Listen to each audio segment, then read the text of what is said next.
Great. So, welcome, James.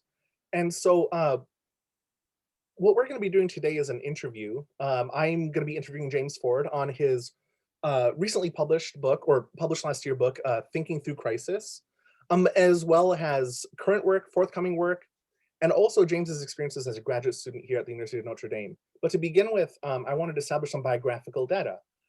So my name is Francisco Eduardo Robles. I'm an assistant professor in the English department, the Institute for Latino Studies and Gender Studies. And I'm speaking from South Bend, Indiana, the home of the University of Notre Dame, but also I wanted to acknowledge the university and my presence on the traditional homelands of Native peoples, including the Haudenosaunee, Miami, Peoria, and particularly the Bottawabnik, Pokagon, Potawatomi, who have been using this land for education for thousands of years and continue to do so. And James, could you introduce yourself? Yeah, my name is James Edward Ford III. I am currently an associate professor in English and Black Studies at Occidental College. And Occidental is now on Tongva land, and I'll pay homage and pay respect to those peoples as well. Well, thank you so much. I've actually just realized we do have the same middle name across languages, but it just struck me. Well, here we go. So we're going to be covering a number of topics. But one of the first things I wanted to ask was to sort of begin at the beginning and ask about your intellectual formation prior to Notre Dame, at Notre Dame, parallel to Notre Dame, especially the coursework and advising that you experienced as a graduate student. Yeah. So first off, I grew up in Orlando, Florida, Central Florida, in a very, Christian, non-denominational, evangelical religious context. I grew up in a majority Black part of town. I, went to a majority Black elementary school, went to a very mixed middle school, a majority white high school, and then ended up going to Morehouse College for undergrad. HBCU attendance is often informed by, regional commitments. I knew a lot of HBCU alums in my area, and Morehouse was always a possibility for me and other people that I grew up with. I brought my interest, in just textuality and deep reading, from growing up in a very Bible-focused area. I brought that with me to Morehouse. And I think there's a lot I could say about Morehouse, but really it's Morehouse, Clark Atlanta University, Morris Brown College, as well as Spelman College, the whole Atlanta University Center. There, I connected with Black folk who embodied the intellectual, the linguistic, the religious, the sexual, the political, the economic, and creative differences within the Black diaspora. And I think that was crucial to my intellectual development.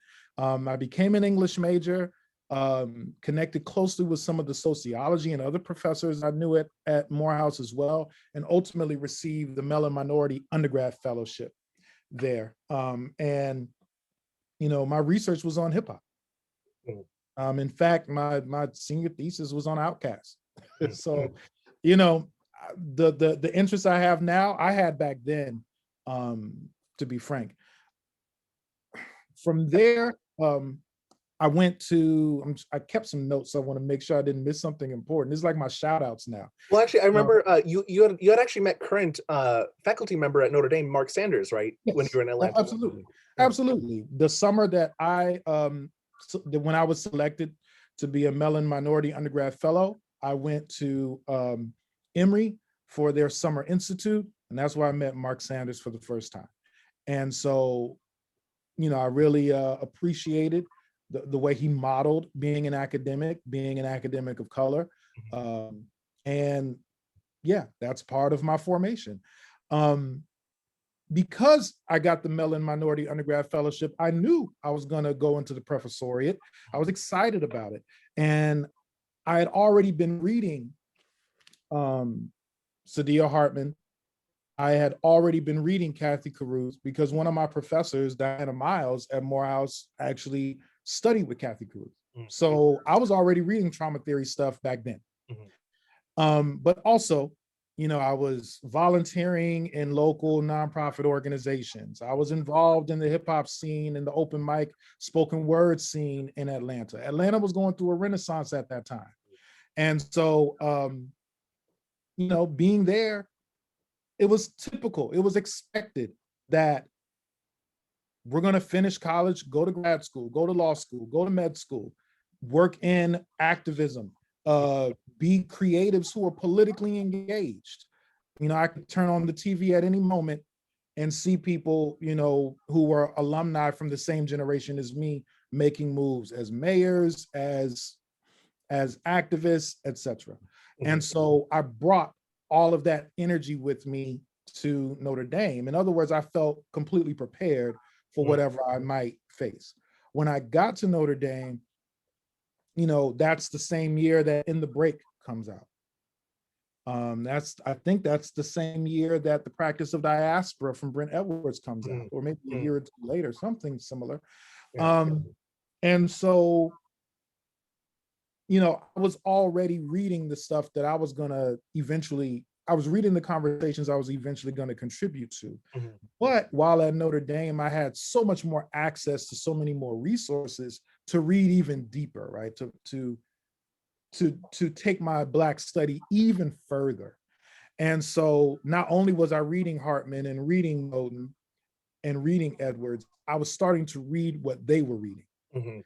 And Oh. that's where I learned about Cedric Robinson, Sylvia Wynter, Mhm. Ronald Judy, Henry Louis Gates, Cheryl Wall, and many others in that same generation of Black intellectuals in the US Academy. Mhm. By my second year at Notre Dame, I was, steeped in several academic journals, right? So Joe Buttigieg, who, became my dissertation advisor eventually, he introduced me to Boundary 2. Mhm. Met David Ruscio through Joe Buttigieg, and that's where I learned about rethinking Marxism. Um, and then from there, I was reading a lot of material in Black studies as well as leftist thought more broadly. So I was reading Small Acts, I was reading Social Text, the New Mhm. Centennial Review, American Quarterly, South Atlantic Quarterly, Yeah. Transitions, Callaloo. I was going wherever I could to make sure I was as immersed as possible. Mhm. Um, I was reading a lot of theory from Verso at the time. Um, and I also attended the Cornell School of Criticism and Theory. Mhm. Lastly, I was part of a reading group that me and my friends jokingly called the People's Reading Group, the PRG, with my friend and colleague Ryan McCormick and friend and colleague Matt Brown. And while we were there in our last years at Notre Dame, we read all of Capital Volume 1. We kept on reading, and for like the next 4 years, we were in that reading group. I think I've Yeah, been in like 3 capital reading groups, because it's always such a monumental venture. yeah. Yeah. Yeah, well, it's in that experience that I learned that some texts may be better understood in the reading group context compared to others. Mhm. The reading group, the study group has always been around, so to speak, but we need more nuanced histories around study groups and reading groups and how they've been so central precisely because they've been so informal. Mhm. When it comes to our learning and critical thinking. And so the PRG, we didn't have a grant, we weren't funded. Me, Ryan, and Matt, Jacqueline Weeks as well, and a few others who came in and out. Sean Malin. There's a number of people who came in and out, but even after we finished grad school, me, Ryan, and Matt continued for several years. Anyway, I'm trying to say that my foundation involved all of these different currents, Mhm. all of these different spaces. And I'm all the better for it because I wasn't married, didn't have any kids. I had the time. It's very different when people have those other responsibilities and they have to make other decisions to divide their time. Mhm. But I had the time, and I immersed myself, and I've kind of been in those waters ever since. Mhm. Yeah. I think, thinking about the reading group and their histories too is, I think, so deeply important, right? I heard a talk recently on working class reading groups as these very important alternatives to what we call the salon. So thinking Yes. about a sort of working class variety of, say, oh, I'm blanking on his name. He wrote the Bourgeois Social Sphere, Habermas, right? So Mhm. against the sort of Habermasian elaboration of the bourgeois public sphere, thinking about how there's also a working class version of this that has actually influenced generations of scholars, right? So like thinking about Audre Lorde's work or the Johnsons or Gloria Anzaldúa and the radical reading groups she continued to have throughout her life. It's like I think this is an inheritance that is deeply important thinking about Absolutely. graduate school, but also like alternatives to graduate school, but also within graduate school alternatives.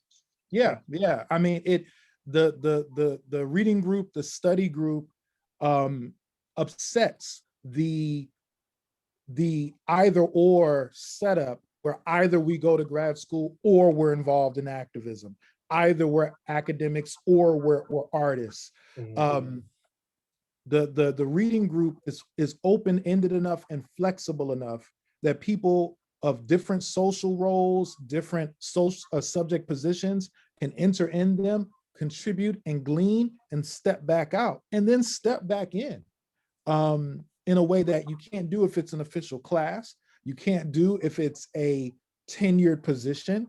Mhm. Um, while there's reasons for those more official formal positions, the informality of the reading group is what made it so special. And Mhm. also, when certain kinds of academic fields and topics and intellectuals were receiving minimal attention in graduate programs or in just the mainstream venues of these academic fields, it was the reading groups that kept that intellectual work alive. Mhm. All you have to do is look at the new preface to Cedric Robinson's books, right? Mhm. You look at Erica Edwards, Robin D.G. Kelley, you read interviews with Fred Moten, Brent Edwards, and others. Um, they're all talking about how they used to make Xerox copies Mhm. of Black Marxism and pass it around. They're talking about reading groups. Yeah, I think this is actually, funnily enough, like how we still have a lot of Sylvia Wynter's work in circulation. Is Absolutely. actually I've got a copy of one of her essays that has been annotated by multiple people and rescanned over the years, and it's just like this is how you have access to some of her essays, because simply and it's shockingly hard to find some of her critical work. So I think you're right. This is sort of history of the reading group. Actually, is Yeah, a counter archive. yeah, it is, and also it's a challenge to the academic publishing industry, right? Mm. Um, I highly respect Giorgio Agamben's work. I have a number of engagements with his work in my own writings, some more critical than others. But the fact that like he has like the Homo Sacer omnibus, it's like it's like when I say it, I feel like lightning should strike or something. Um, he has some books that come out, they're like 60 pages long. It's like, but what about Sylvia Wynter's work? Mhm. And I have an essay um, published in Cultural Critique where I specifically point out how Sylvia Wynter in the essay 1492 brings up some of the same themes and terms that Agamben does, and yet no one Mhm. reads them together, including Agamben himself. Mhm. And Yeah. so we need these reading groups because even the way the publishing industry works, it it it's not working. How do I say this? It's the publishing industry right now is not as conducive to Black study as it should be. Mhm. That's starting to change because scholars like Erica Edwards, um, uh, HLT Kwan, I think is their name, because they're making sure that Cedric Robinson's work is being Mhm. published again. Yeah. But it should have never been out of print. Yeah. Well, It I just think should have never been. and we'll get to it when we discuss your book, but I think one of the things that I deeply appreciate about your scholarship, not just in thinking through crisis, but also in the work on Phyllis Wheatley, is you're engaging with Cedric Robinson beyond Black Marxism, right? Which Yeah, is that's the text, that's the canon text, that's the one people are expected to engage with. But you read deeply into Cedric Robinson's yeah, work. And I think this is incredibly important, right? Because he is influencing people across the board, across the ocean. Like, I mean, people are reading him in Ghana, people are reading him in London, people are reading him in South Africa, right? There's a whole diasporic network of people engaging with Cedric Robinson that's in fact beyond Black Marxism, even if that's a Absolutely. signal text. Yeah. Absolutely. For me, though, I mean, depending, how do I say this? To stick with this theme around the reading group, the particular text that certain individuals or reading groups embrace tells you a lot about where the directions that their work can go in. Mhm. And so, it's not coincidence that Erica Edwards, who published Charisma, The Fictions of Black Leadership, a book that highly influenced my own work, and I engaged with her in one of my chapters of one of the notebooks in my book. But it's no coincidence that Terms of Order is the book that really has the strongest influence on Edwards' book, Charisma. In my case, while Thinking Through Crisis most directly engages with the key terms and content of Black Marxism, both in the concepts I'm working through as well as the intellectuals I'm engaging with. But really, my favorite book from him is An Anthropology of Marxism. Mm-hmm. That's my favorite book because it puts pressure on people in Black studies to read beyond what counts as the norms and limits of Black studies, right? Yeah, and in this case, Black studies is not a list of classic works, it's a mode of reading. And in that way, Cedric Robinson is always going to be, just an elder, a sensei to me, because he takes his mode of reading in all these places where people say it shouldn't go, or if it goes there, what will it do? And it does a fucking lot, actually. Yeah, well, and I love that because I think it's the anthropology of Marxism that I recall you mentioning in a talk I heard you give on Phyllis Wheatley Peters, the thinking through the metaphor, or the even, I don't know if you'd call it a metaphor, but thinking through the hunt, the figure of the hunt in her poetry as a way of thinking beyond the various categories of man or various categories of belonging and being that she has read through. And it's just like, I mean, just reading, I remember you do a sort of a longer reading of the anthropology of Marxism as well. And it's like, I'm very excited. It's just very exciting to hear you think through that, and also to introduce a big audience to a work that very few of us have read, myself included. Yeah. Well, in general, in my teaching and in my writing and research, I take a B-sides approach. And so, I collect vinyl. I hang with people who collect vinyl. And everyone knows that the real vinyl collectors are the ones who know the B-sides, right? And so when I teach and I arrange my syllabi, I want students to see the B-sides material. So I'm teaching a course on 19th century African-American lit right now. I know my students have already read Frederick Douglass's narrative. They don't need to read that with me because they've read it already. In terms of free persons narratives, I'm gonna have them reading William and Ellen Craft. I'm gonna have them reading Henry Box Brown, Harriet Jacobs, but I'm gonna have them read Frederick Douglass after the Civil War is over, where he can talk about what has changed and what has not. The B-sides, they need to see a different phase of Frederick Douglass's thought, and they need to see how what he says outside of the most canonical work is equally as relevant. And I do the same thing wherever I can so that we don't get into fixed reading habits and end up missing the insights that we need for right now. Yeah, and actually, that's we'll get to this later, I'm sure, but like one of the things I love about Thinking Through Crisis too is in the notebook where you primarily engage with Ida B. Wells, you're also engaging with Frederick Douglass's late life writing, which is not something we do, right? So, the way that Douglass is often considered is, okay, what did the slaves of the 4th of July, plus the 3 versions of the narrative, and that's it, right? But you're thinking, like the B-sides approach to Douglass, which is in fact, I think the most provocative and radical Douglass, the one in which he's engaging in forms of writing influenced by oratory, right? That really cascading list of conditionals that is incredible, right?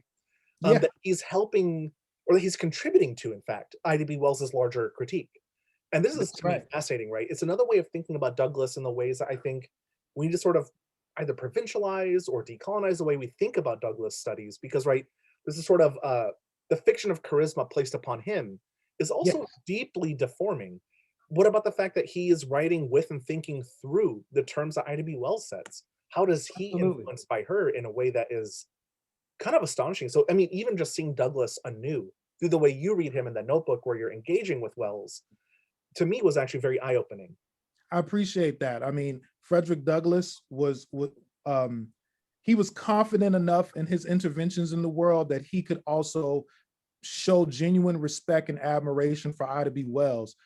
In one way, he saw her as a mentee and she saw him as a mentor. But yeah, when you read the reason why the colored American is not in the world's Columbian exposition, when you read that pamphlet, he is saying Ida B. Wells is the editor and guide for this project. He's contributing to her project, not the other way around. And it's crucial that we consider how Frederick Douglass had so much investment in the way that the Civil War would turn out and the way Reconstruction would turn out. Mm-hmm. And he had the courage, because parrhesia is such a key term in that chapter, in that notebook, I should say. He had the courage to say, here's where things went wrong because Jim Crow emerged. If things had worked the way he wanted to, Jim Crow would have never happened. Mm-hmm. But since it was happening, he didn't revert back to fantasies about what should have been. Mm-hmm. He didn't deny Ida B. Wells her role in explaining that things have gone wrong and we have to challenge this backlash. Mm-hmm. He decided to step up, but in a way that didn't take over Ida B. Wells' place, you know. And so, yeah, I hope that I can do that with all of my writing, where I can restage or reframe how we look at particular authors, because we're not reading them in the same comfortable place where we tend to read them. Mm-hmm. Yeah. So, but I would also add that even in reading Ida B. Wells in that notebook in Thinking Through Crisis, I'm arguing that she's not a lone maverick voice. Mm-hmm. She did not want to be remembered that way. Mm-hmm. She wanted to be remembered for the institution building, the movement building that she was doing, the organizing she was doing. And she wanted to reiterate that any rights that we obtained collectively must be protected and sustained collectively. Mm-hmm. We cannot fall into the liberal idea of the individual, the successful individual, as a stand-in for our collective aims. Yeah. Because the backlash that was developing was not based on individual resentment versus individual success. It was collective teamwork rallied around destroying a population and then pretending that destruction was based on self-harm. Mm-hmm. And so, you know, I feel very fortunate that I have a chance to rethink these thinkers with this B-sides approach. Yeah. And I hope that in doing so, I hope that I'm more faithful to their way of thinking, rather than just being faithful to a certain pattern of citation.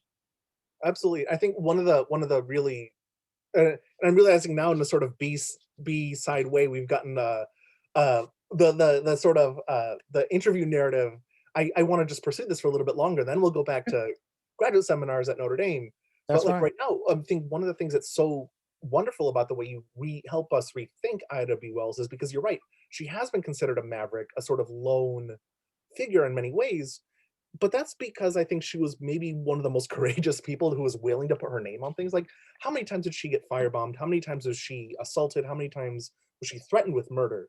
Constantly, yes. Right? And also, you know, so this is a little bit of a tangent, but the fact, and I share this affinity with you, but thinking about the Memphis-Chicago connection is something I think about with a piece I recently published on the Memphis sanitation strike and some poetry that emerged from it.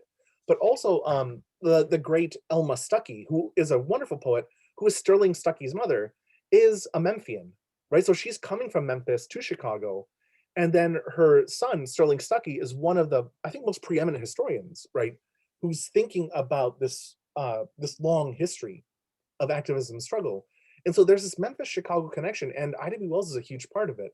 Now, the part that I was connecting with and that I deeply appreciate is also, you know, she's a community organizer as well as a journalist. So, right, thinking about the sort of blueprints for activism that she is publishing, the sort of step-by-step things that activists can do, that if you're worried about being caught, say, or if you're worried about being punished, There are things you can do privately. There are things you can do publicly.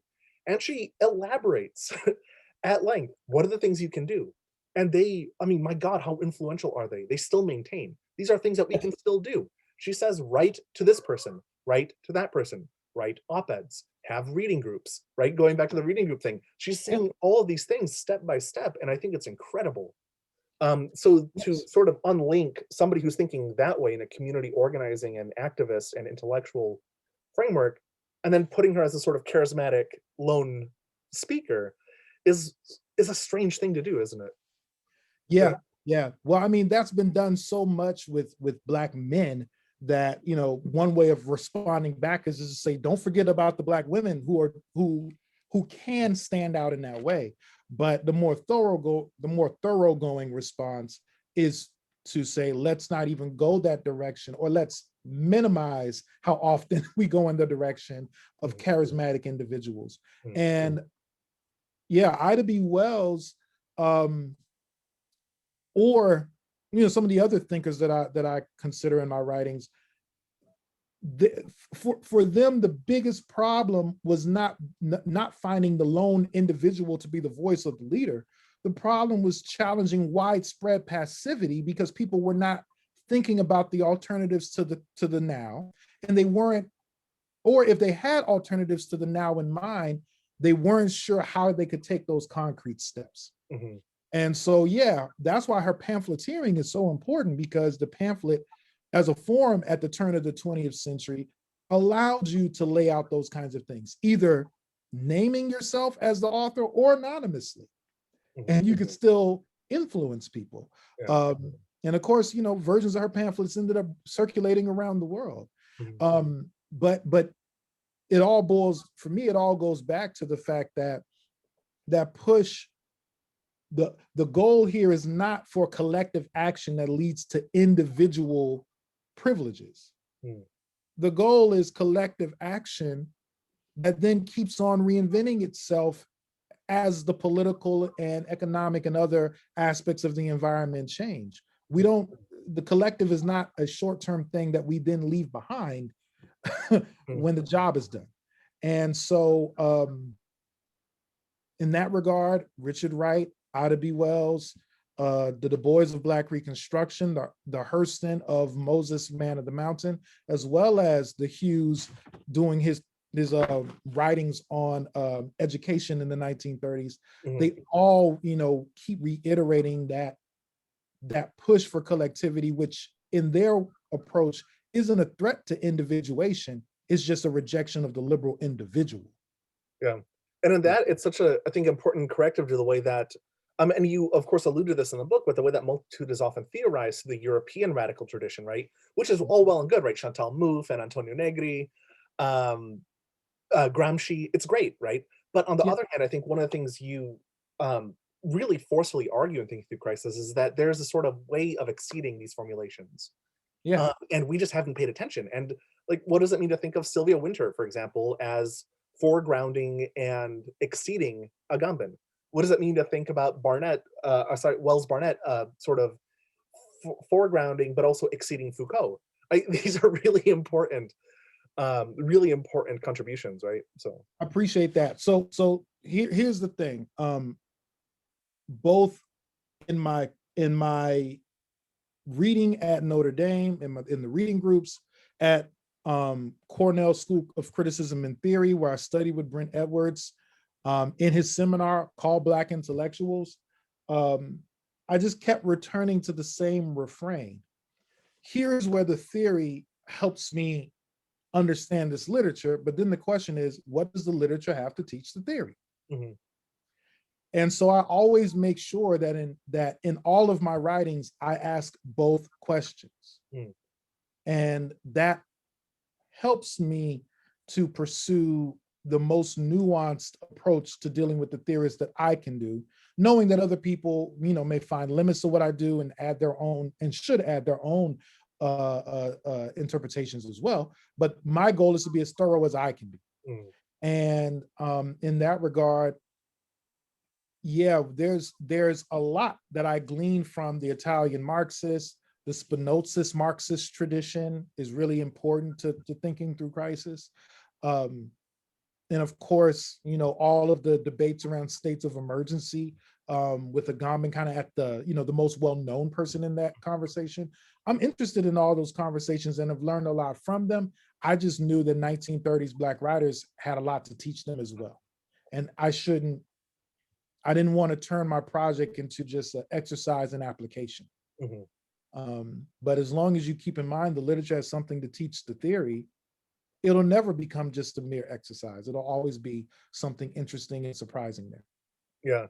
Oh, and I love that you've steered the interview train back onto the right track, which is the reading groups, which leads naturally to, I think, the question of the seminars, right? So I think you mentioned to me some of the seminars that you took that were very influential on you.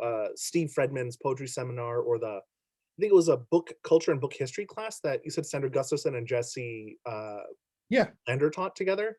So could you talk about, maybe those, but other seminars that you took that were influential? Yeah. So I took several impactful courses at Notre Dame. There's Steve Fredman's course, 20th Century Media and Poetry, that you talked about. I think I have the name correct, but it's something similar. Sandra Gustafson and Jesse Lander did a course called Print, Manuscript, and Performance. I took Ivy Wilson's course on the Black Atlantic. I took a few other courses that I really, there's also Joe Buttigieg's course on Gramsci that I took. Kevin Hart, when he was there, did a course called a class called Beckett and Blanchot. And so, yeah. But then also I was reading the work of several of my teachers. So I was reading Eloquence is Power from Sandra. I was reading the Gramsci notebooks from Joe. I mean, he became my dissertation advisor, so of course I'm gonna read that. But then also, I was, paying attention to the academic debates that they were in, looking up stuff online for the conferences where they did presentations. So once again, it was about study for me, reading deeply as I could, immersing myself.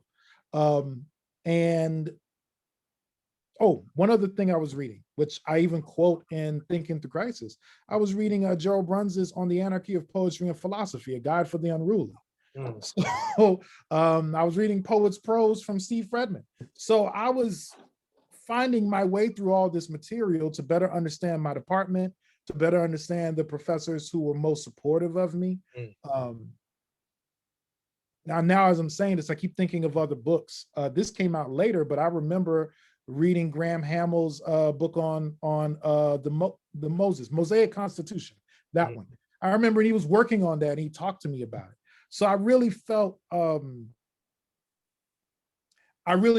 like in this nexus of different scholars, I could cultivate what I needed to for my own projects. But also, I should add one more thing. There's the informal element that goes beyond the classes I was taking and reading the professors in my department, because I was also building a rapport with Africana Studies, which not long after I began my time at Notre Dame, Africana Studies went from a program to a department. And there was the Erskine Peters Fellows Fellowship that was, the highlight of Africana Studies at the time. And so I got to know Richard Pierce. I got to know Diane Pender-Hughes. I got to know some of the other faculty that were there at the time. And in that case, it wasn't that I was taking classes with them. It was that, there was informal conversations, the randomly meeting each other in the hallway, or I just stopped by Africana Studies and see who was there and talk. It was through those informal engagements that I better understood the tension between Africana Studies and the administration, that I better understood what I think now was an identity crisis going on in English at the time that I was there, but also got a better understanding of the history of institutionalizing Black thought in the US university, whether it's in English, in Africana Studies, or beyond.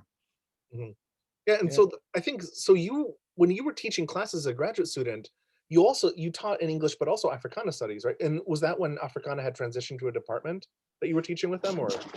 I can't remember the exact year when Africana Studies made that transition, so I don't want to get it wrong, but please look it up if you can. Yes. But I never taught a course directly in English. Of course, the courses I taught, there were some undergrad English majors who took the courses, but I never took a course officially coming out of English. I didn't apply to the special programs that would allow me to do that in English. But that's because I wasn't sure how the material I wanted to teach would be received. Mhm. Once again, I knew that there was an identity crisis going on, though I wasn't one of the people who was kind of enduring the most intense elements of that. I wasn't experiencing the brunt of those contradictions. But since I knew that was going on, that's where my experience at an HBCU prepared me. Mhm. And I'm like, well, I could try my best to get my foot in the door in certain opportunities with English when actually Africana Studies is right here. Mhm. And because they were having challenges with getting lines for tenure track, I said, well, I'm going to offer to teach. Mhm. And Richard Pierce and then Diane Penderhughes were both generous enough to grant me those opportunities. Of course, it was done with the support and approval of English, but I created that pathway. That Yeah. wasn't a pathway that English set up for me. Mhm. But it ended up working out. Yeah. Yeah.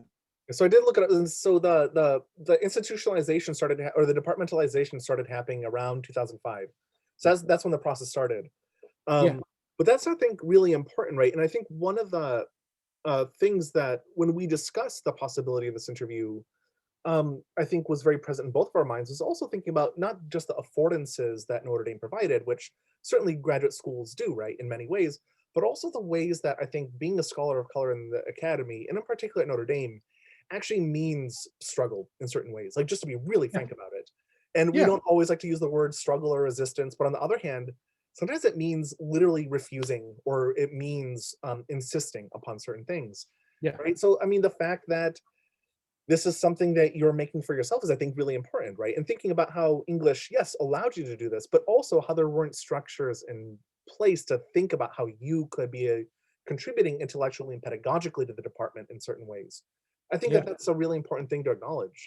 Yeah. Yeah. Yeah. When I was at Morehouse doing the senior seminar, the professor, Dr. Raming, was very direct about this. He said, for those of you who want to get PhDs in the humanities, especially if you want to continue on in English, he said, you're going to end up at a school in the Midwest. You're going to be one of the only Black people one of the only Black graduate students in the program. You probably will be the only Black man, even if there are Black women in the program. You will have enough financial resources because of you're going to end up at this wealthy institution that needs more diversity. But then they said, but because of that, you'll have the tangible resources you need, but there will be a lot of challenges because people won't fully understand how your work fits into the departmental framework. Mhm. And so a lot of a lot of the work you will do that you will consider to be central to your work will be considered marginal to the department. Mhm. Or even if it's valued, if people say that's great work, it's not going to show up in classes, right? They will admire you for doing the informal work, Mhm. while at least in my case, me getting my PhD and developing my work at Occidental allows me now create a space for someone like me to come afterwards. Mhm. But that's the thing. It's 21st century. It's 2003 to 2009 when I'm at Notre Dame, and those firsts are still happening. Mhm. Right? Not just with me, also with my peer at the time and now colleague Marlena Dot, who was there at the same time as I was. And of course, she can tell her own story about her experiences.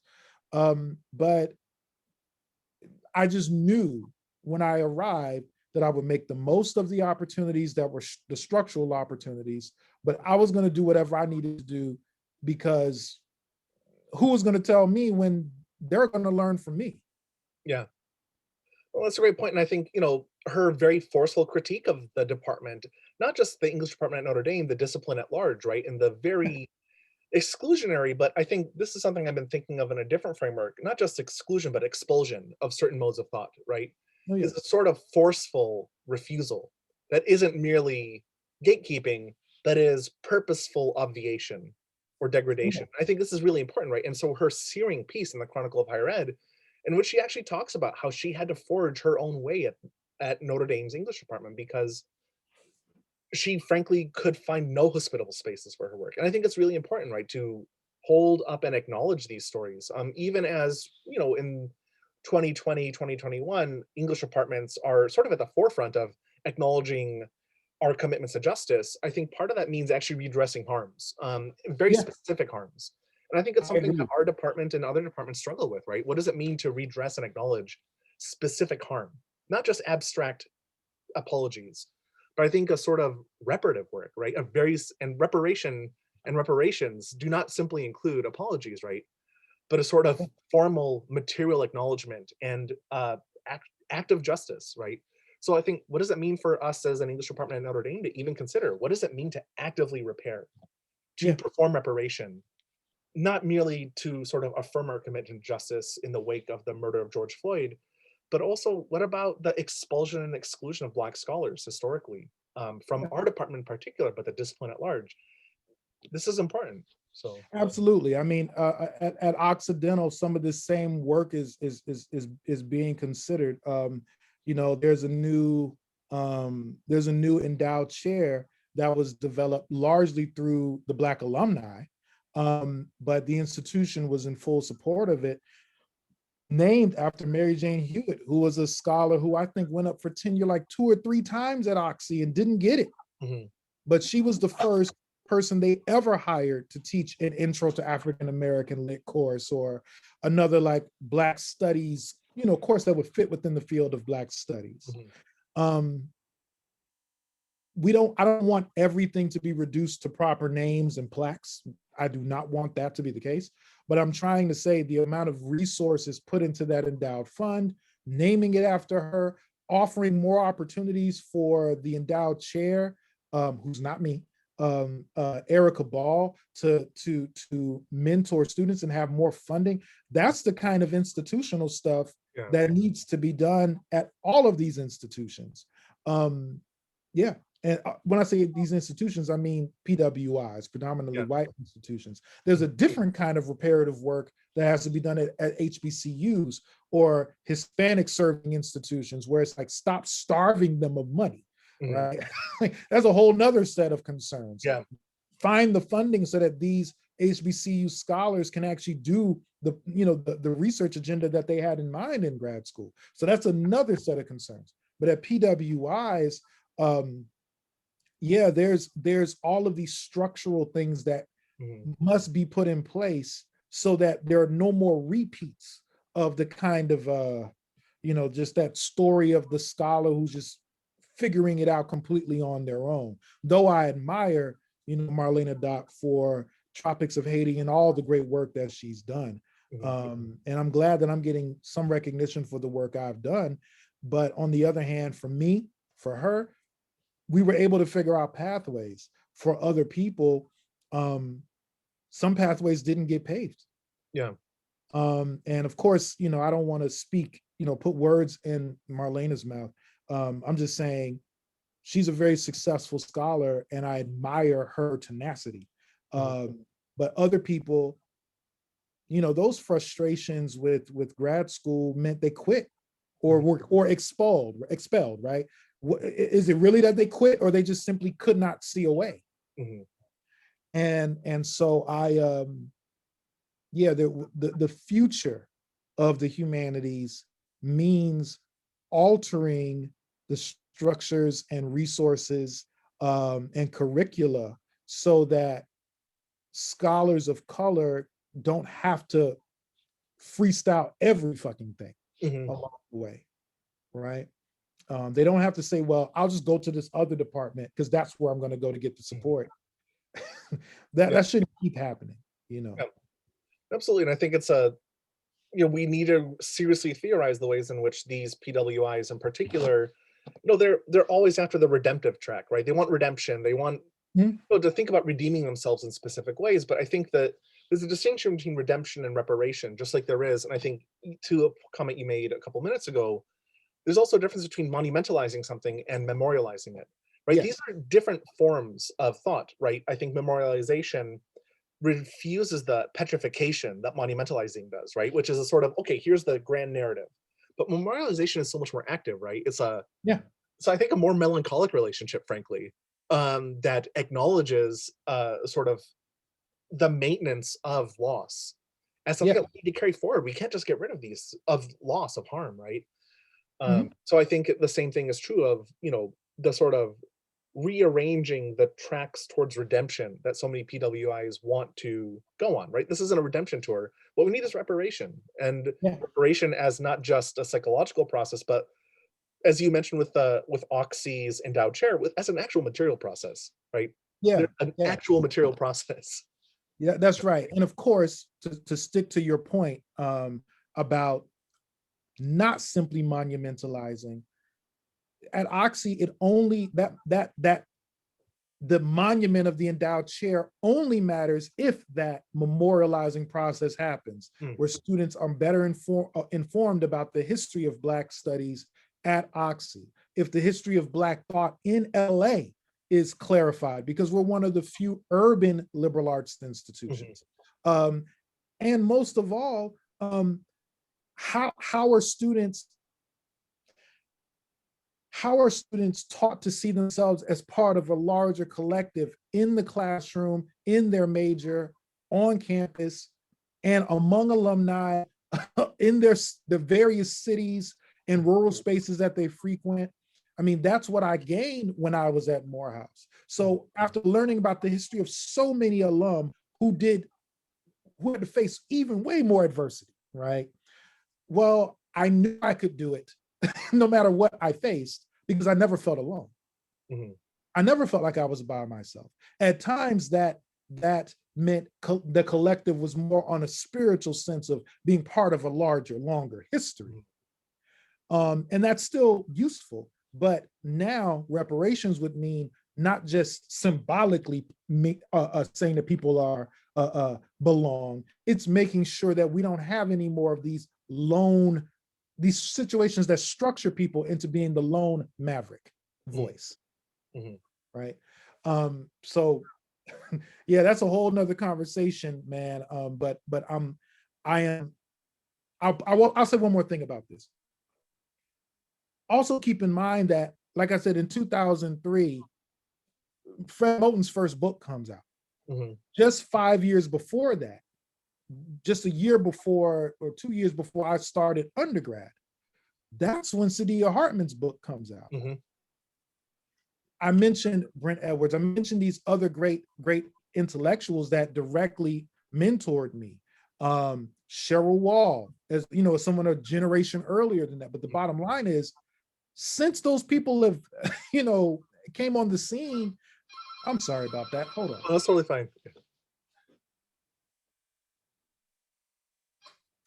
Hello?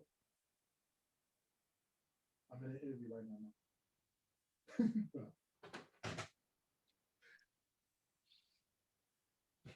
now. I knew that was either my mom or the babysitter. So Okay, sorry. I knew it would keep ringing if I didn't answer. Yeah, yeah. Uh, so here's the point I was trying to make. I was trying to say that there are several generations that I look back to as intellectual models, but some of those people were at the start of their careers when I started grad school. Mhm, At this point, they're some of the most important intellectuals in the U.S. university at all, like yeah, altogether. yeah. So now it's a somewhat different situation where people used to think it was weird, not weird, that's not the right word. It seemed like an anomaly for a Black scholar to be interested in theory. Mhm, Um, Whereas now, like who's gonna think that way, right? yeah. Um, Now, there are just so many towering intellectuals coming out of Black studies that it's a different, the environment has shifted some. How it shifted, like that would be a whole book to describe. Yeah. But there's been enough of a shift to where the starting point of a grad student today looking for material that's been valued by their field and their discipline is very different than me in 2003. I think it's absolutely right. Thinking about the critical intellectual history of even the fact that the center of what we call improperly continental philosophy is in fact no longer France, it's Black studies in the US. I think that's a very, Absolutely. and also Caribbean studies. These are the centers of what we might call continental philosophy, but there's decontinental, right? So even the Yeah. archipelagic thought emerging from the Caribbean is specifically non-continental, continental Yeah. philosophy, right? So just, I Yeah. mean, my God, it's a wholly different basis, which is so deeply conversant with these longer critical histories. I think one of my favorite things to teach is sometimes, you know, the end of Hortense Spiller's uh, Mama's Baby, Papa's Maybe, and also the end of Structure, Sign, and Play, Mm. Derrida's essay, because they both, the hinge of the final moment of their essays, the birth of the monstrous, right? By which they mean that which we cannot name because there's a discourse that we've got to develop, right? New forms of subjectivity, new forms of understanding history. And Derrida and Spillers are forming these sort of twinned critiques from different entirely, I think, with different historical archives, but in ways that just, I mean, I think the mantle of, say, the Derridian project, it is no longer the sort of European tradition. Mhm. Yeah. And let's keep in mind, you know, in the book, I think it's the book Deconstruction in a Nutshell, which is for the most part a transcription of a live conversation Derrida was having. He actually says that there is something that's undeconstructible. He said that's justice. You only use the method of deconstruction in pursuit of justice. Yeah. And so there's a way that some of his academic, his argumentative decisions or his research directions end up converging with Black studies because Yeah. that pursuit of justice is a part of deconstruction.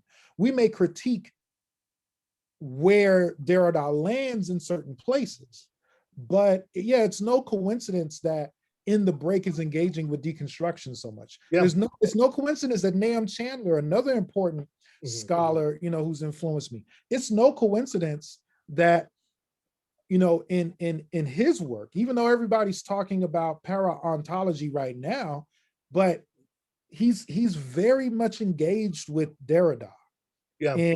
in his first book. So Yeah. um I think of like Derrida and Lyotard, right? And I think Lyotard's really important concept of the différande as, right, the thing that we don't have language for yet, but is literally justice, right? Or, right, this, I think that's absolutely right. And how do we think this? I think a book like Thinking Through Crisis actually helps us understand the différande. But from an intellectual formation that, right, Lyotard, his example was, and just like a lot of continental philosophies was, is the Holocaust, right?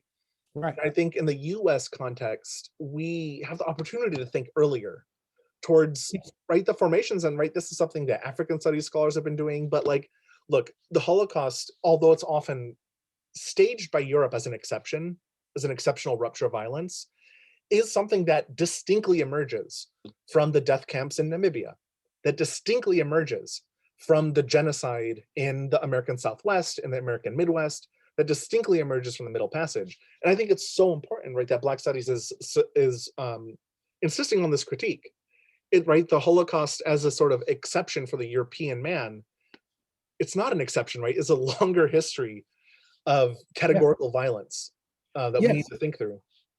Yes. So Thinking Through Crisis, in that regard, it took shape precisely because of these traumatic, uh, incomprehensible disasters that are part of a manufactured pattern Mhm. based on Western thought, politics, and economics, and culture. And so Thinking Through Crisis took shape because of Hurricane Katrina. I Mhm. mean, the week that my third year of grad school started is the same week that Hurricane Katrina hit. And seeing the, you know, just mind-boggling, disturbing response and failure to respond that we name Hurricane Katrina as a shorthand.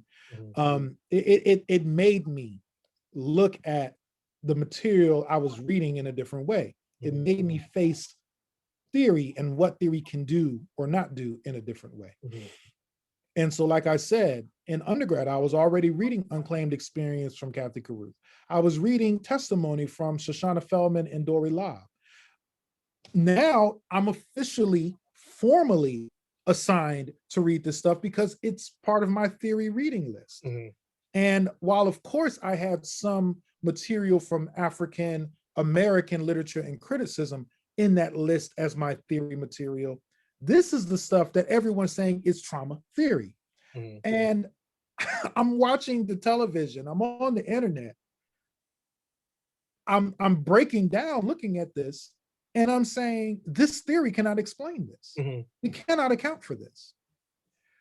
And so, but there's other thinkers I could mention too. Well, first off, let's just say, trauma theory in terms of what Kathy Carruth, Shoshana Feldman, and Dory Lobb were doing, right? It's a combination of Demonian deconstruction and Lacanian psychoanalysis, okay?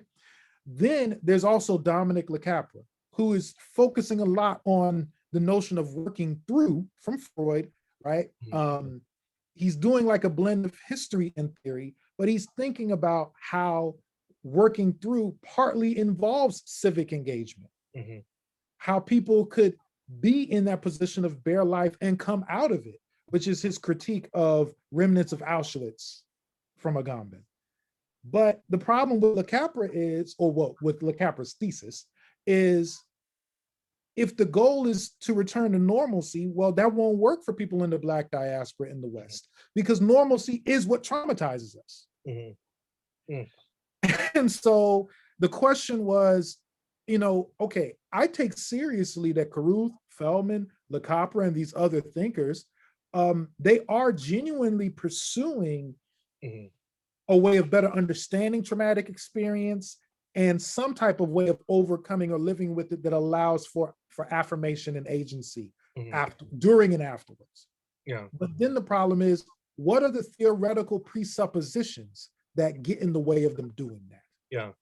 This was keep going, James. Sorry. Okay, and this is where Thinking Through Crisis, where that book project developed, because I realized, okay, I need to come up with a project that will allow me to expose the theoretical presuppositions that get in the way of what the people officially associated with trauma theory are doing.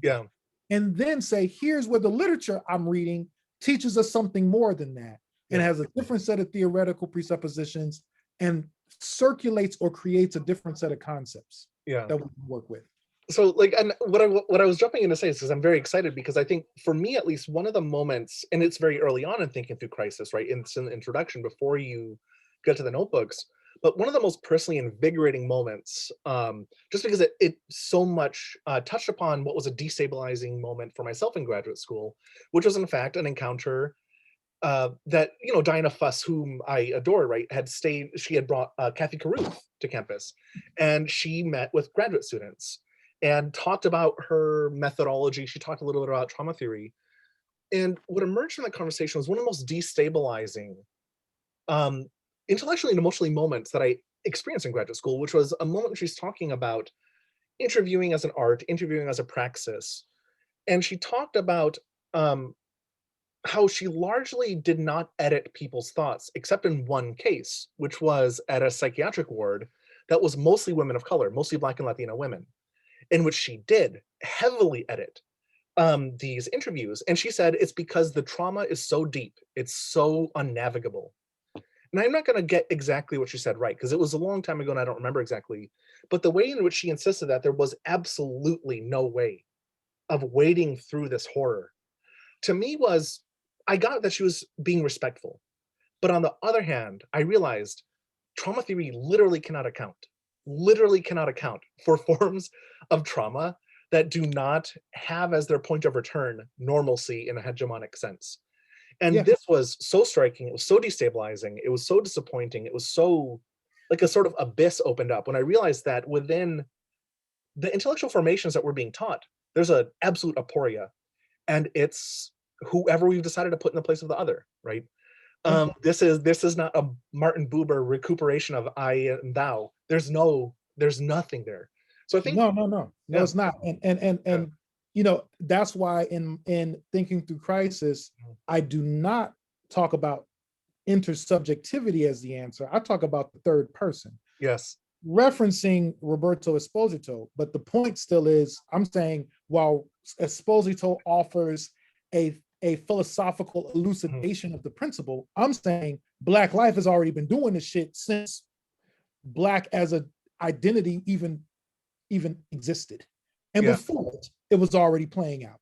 And so, in that regard, yeah, we need that third person mhm, space precisely to hear what's unnavigable, mhm, to hear what is inarticulate, mhm, to hear that inarticulacy and recognize, yes, there's non meaning there, but there's also a different order of meaning there. mhm, And you have to engage with both to hear whatever meaning exists, to have yeah, the patience to engage with it. yeah. So this is actually in the sort of list of questions we jump to the very end because I really want to talk about trauma theory, and I Yeah. love the way you formulate it, and I think we've touched upon that. But another thing I wanted to bring up that your book does with trauma theory is the way you think through how it's often framed through, and you do a sort of etymological reading of inimicus, right? The inimical. And your critique of Europe's refusal to grapple with coloniality as a structure in history, right? Because for Europe and European thought, redemption means thinking of coloniality or colonialism, I would say, as a set of incidents for which one must apologize, but not coloniality as an ongoing structure of harm and thought. And so you critique the sort of the intellectual foundations and the moral foundations of this project, and Mhm. I think that's precisely right. So Carruth and Feldman's work incredibly important, but still doesn't help us consider forms of thought that aren't all about redeeming, capital E European, capital M man. Yeah. And so going backwards, I think the terms that you offer, and of course you offer terms in each notebook that I think sort of just like a B-side, right? Sort of are a track that is part of a larger whole. But Yeah. I think one of the through lines is pending thought or potentiality, which is not just a key term, but a method that you develop. And so one of the things I wanted to ask you about is how you. I mean, this is maybe a little bit too much under the hood of the critical car, but how do you establish or develop a framework, a critical method like this, right? Because it's not just a keyword that you apply that you stamp on approval, but it's a sort of, I don't know, it's a matrix in a sort of, the way Gotchi Spivak might think of this, right? It's a matrix that enables modes of encounter, or maybe even better, like maybe a way that Horton Spillers will think about what the the work of critical theory as, I don't know, enabling forms of encounter. Yeah. I'm not So sure, so I just wanted to hear your thoughts on that. it's based on the stuff I was reading at the time.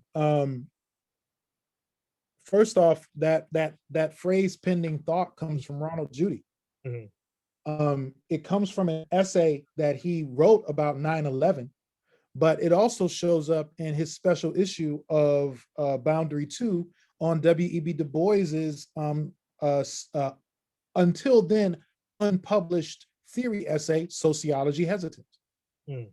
And so Ronald Judy was the first person to actually edit and publish it. And he offers an intro that works through the kind of um, the kind of epistemological complexities that Du Bois is grappling with in this essay. Now you can find the extended exploration of that in Sentient Flesh, which just came out this Mhm. past October in Yeah. 2020. Very excited. Uh, It's such a tome, but I'm so excited to get into it. Yeah. yeah. I mean, I've read it and I'm rereading it, Mhm. and I'm gonna keep rereading it. Mhm. But you got to keep in mind this piece from Boundary 2, I think, came out in 2000. So it's literally 20 years ago. Mhm. But that means it was right there for me to take a look at it when I was in grad school. And let Yeah. me also add, Joe Buttigieg was teaching a course on Gramsci. Ronald Judy was teaching a course on Gramsci at the same time at Pitt.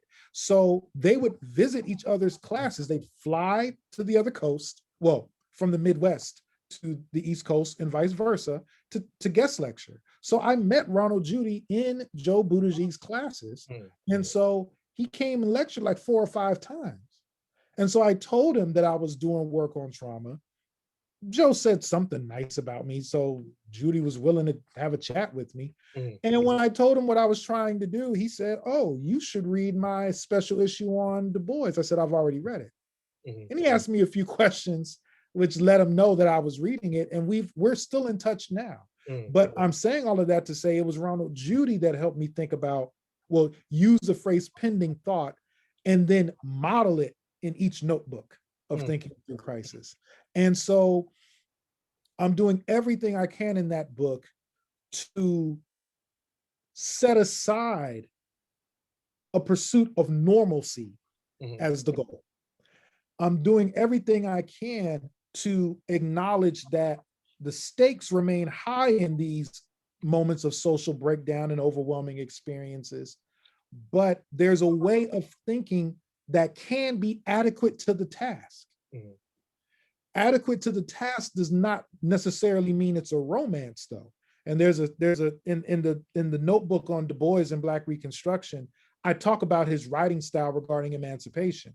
And I say that at the very least, we have to think of it in a montage kind of way, because it goes through several genres. So in other words, pending thought for me doesn't mean, well, because we have a way of thinking that's adequate to the task, that it's going to be a romantic or happy ending, or an ending that unifies us with the nation or something like that. I'm saying it's adequate in the sense that we can be honest about the complexities of the situation and then respond with a sophistication that matches that complexity. Yeah. And actually, because I haven't gotten to read his most recent book, it's in the room behind me, actually. But I saw that one of the essays is, in fact, on Du Bois and opera. And one of the ways I've often taught, so I teach of the Coming of John in some of my classes. Yeah. And one of the song, the opera that the 2 Johns, Black John and White John, go to see is Lohengrin, right? Right. And the song he's singing, and this is something I teach my students all the time, and I'm really interested to read Judy's reading of it, or Ron Judy's reading of it, but or Ronald Judy's reading of it, but it's the wedding song, right? It's the song that, so it's untranslated in most editions, but this is literally the song that we identify now as Here Comes the Bride. And so in this moment, Du Bois is staging what is literally comedic in the Shakespearean sense, right? This is the romance, this is the comedy at the moment of lynching. So there's quite literally tragedy and comedy in the classical senses erupting into horrific violence. That's right. And to me, it's quite literally, like, it's one of the most virtuosic moves in American literature, and so little discussed and understood up to this point. But it's just, I mean, my God, it's astonishing just what is able to be encapsulated in just that small untranslated bit of German that John is singing in his head as the horses of the apocalypse, of catastrophe, are bearing down on him. Yeah, I would say a few things here. One, you're gonna love reading Sentient Flesh, because in a way the whole book is a critical response to Of the Coming of John, to the epistemology that's implied in that story, to the ethics that's associated with that story. I mean, so you're gonna love Sentient Flesh. But at the same time, I would say, I hope that in thinking through crisis, I have persuaded my readers to do that same, to how do I say this, to find the wherewithal to grapple with that kind of crazy juxtaposition. Both in the literary texts of the 1930s, but also in the real life events that those literary texts are looking back to. Yeah. And so real quick, let me say, for Richard Wright, he's looking back to the sheer, he's dumbfounded by the Yeah. fact that it's the biggest flood in the Delta ever on record. And you got people workforce to do labor, levy labor for a dam that they know is about to break, which is shit that really happened. Yeah. Right. Or they're doing relief camps, but as I argue in notebook one, the relief is for capitalism or for the for the sharecropping structure that is a part of capitalism in the US. And so these are all modes of storytelling or narrative that aren't supposed to go together. And they're constantly being jammed up against each other because of the complexities of American society, because of how race transmogrifies political and ethical and economic bonds. And we have to have an epistemology, a way of thinking that can grapple with that. So that's precisely where I was going to go, actually, is the Richard Wright notebook. Precisely what you're saying, because I saw it, like exactly what you're talking about. It does Thinking Through Crisis convince us, and I was going to turn precisely to this moment. So I'm glad you kept going, because I think you said it so much better than I, obviously it was just going to be a question, but like, that's precisely where I saw it. And so for me, as somebody who often teaches, 30s and 40s literature, right, one of the texts of this moment is, of course, The Grapes of Wrath, which, right, I teach alongside another text by Sonora Babb called Whose Names Are Unknown, which this is not the place for it, but it was left unpublished largely because of the commercial success of The Grapes of Wrath. But it's a Marxist version, I think, of The Grapes of Wrath if it was written by somebody from the Dust Bowl, which Sonora Babb was. So the first notebook of Thinking Through Crisis on Richard Wright's story about the Delta and the flood is also a way of rethinking an entire way of thinking about the camp in the Depression era camp.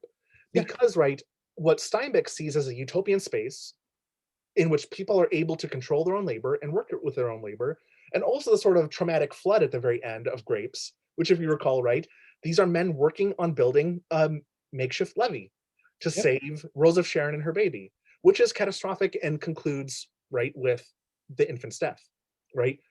Or in fact, the child is stillborn in the novel, right? And there's this moment when Uncle John becomes Moses and puts the baby, right? But there are all these ways in which, just like I think The Great Gatsby is actually a passing novel, which was written after Fitzgerald read African-American literature, and it's an unacknowledged debt, a deeply unacknowledged debt, that The Great Gatsby is in fact a passing novel. It's nothing but a passing novel. Just like that. In fact, John Steinbeck's The Grapes of Wrath is being quite literally built upon a longer cultural and aesthetic history, whether it's Bessie Smith, whether it's Richard Wright, whether it's through the very nationally publicized information from the 1927 flood, whether it's Zora Neale Hurston's thinking about Lake Okeechobee and the flooding, right, of the hurricane she's writing about. There's a way in which there is a sort of erasure of Black life that's at the heart of thinking through catastrophe and thinking through the refugee camp. This is something that Sonora Babb goes to some lengths to redress, although it's an imperfect novel in many ways, but she goes much further than Steinbeck does. But realizing that Richard Wright actually takes us to the limit and exceeds it. And thinking about this is, I think, this is the type of book that you see yourself excerpting from to teach. So I haven't shown it yet on the screen, but this is Thinking Through Crisis. And I think one of the things we should get to now is just, we've been going at length because I love hearing you talk. And so I think we just have a lot to talk about. I love these conversations. But here's Thinking Through Crisis. And it won the 2020, I believe, right? I never remember if MLA is on the year or the year before. The year before. So 2019, right? Yeah. Okay. So it was recently announced in 2021, but it won the 2019 Scarborough Prize that the MLA produces, which, as if you read the list of past winners, it is an entire canon of theory of criticism that is deeply, deeply important. And so one of the things I wanted to do too, this isn't sort of festschrifty, it's not supposed to feel that way. But on the other hand, I just wanted to hear, the experience of having a book nominated for and then winning this prize, what it means for you as a scholar, what it meant for you personally, what it means that this is a book that you were developing as a graduate student. And, we often hear, oh, your first book is just your revised dissertation. But this is much more than that. It's far more than a merely revised or re-theorized dissertation. So Yeah. that's a lot of questions. But on the other hand, um, yeah, I'll just leave it there. So first off, I'm humbled to have won it. I didn't do any advertising for the book, none. So thanks, At Ford and all. Press, right? Yeah. I mean, my,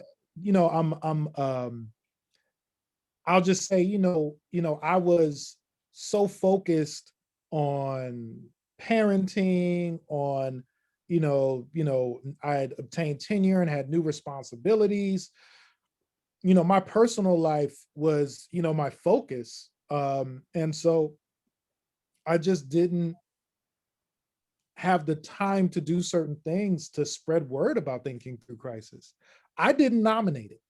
I'm assuming Fordham did. Somebody at Fordham, perhaps Richard Morrison, who was the managing editor for my project, did. But if not him, somebody there. But I don't even know how it got nominated. I only knew about it when I found out I won. So for any grad students, any adjunct faculty, any tenure track faculty, this is where I get a chance to make a point that I now have lived out. I did my work on thinking through crisis with the belief, with the conviction that as long as I stay faithful to the research questions that I have in mind, and as long as I give them my best, so that others can then contribute their best once they contend with my arguments and methods and terms and all of that. As long as I do that, I can be happy with where this project lands. And I kept on working on it. I when I revised it, I printed out my dissertation, read through it, wrote out some of the changes I could see that I wanted to make. And then I just opened up a new Word document and started from page 1. My intro's completely different. My conclusion's completely different.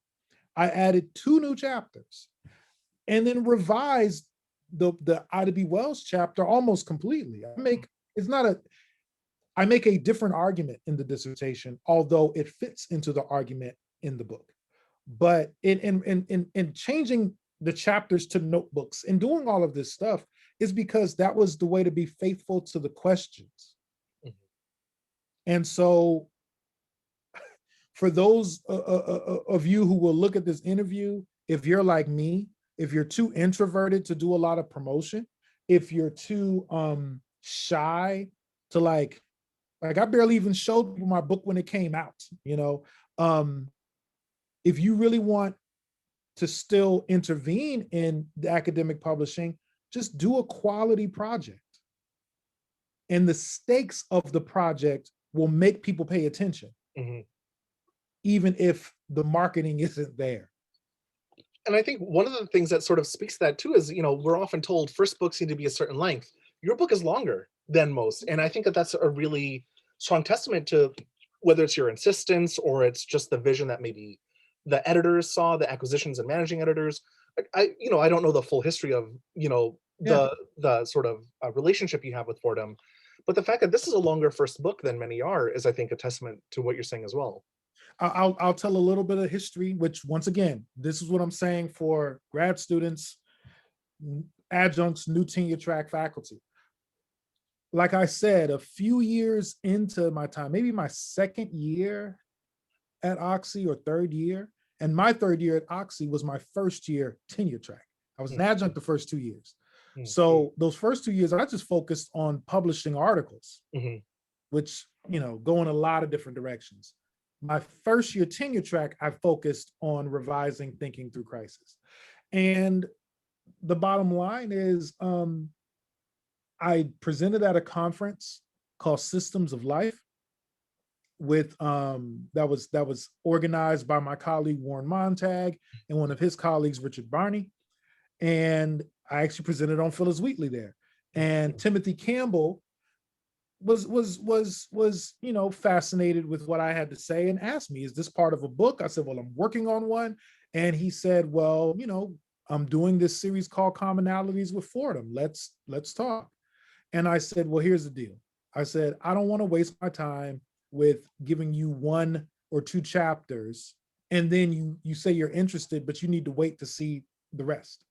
I said, just let me finish my manuscript and I'll send you the whole thing. And he said, okay. So I sent it to him like in like November or something of like 2013.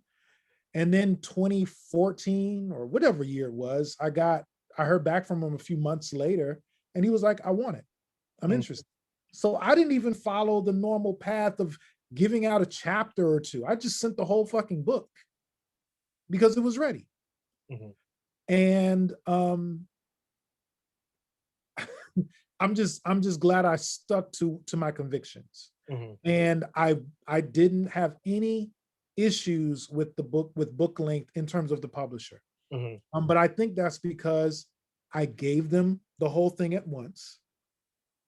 I think the stakes of the project were clear both within the project and in my book proposal.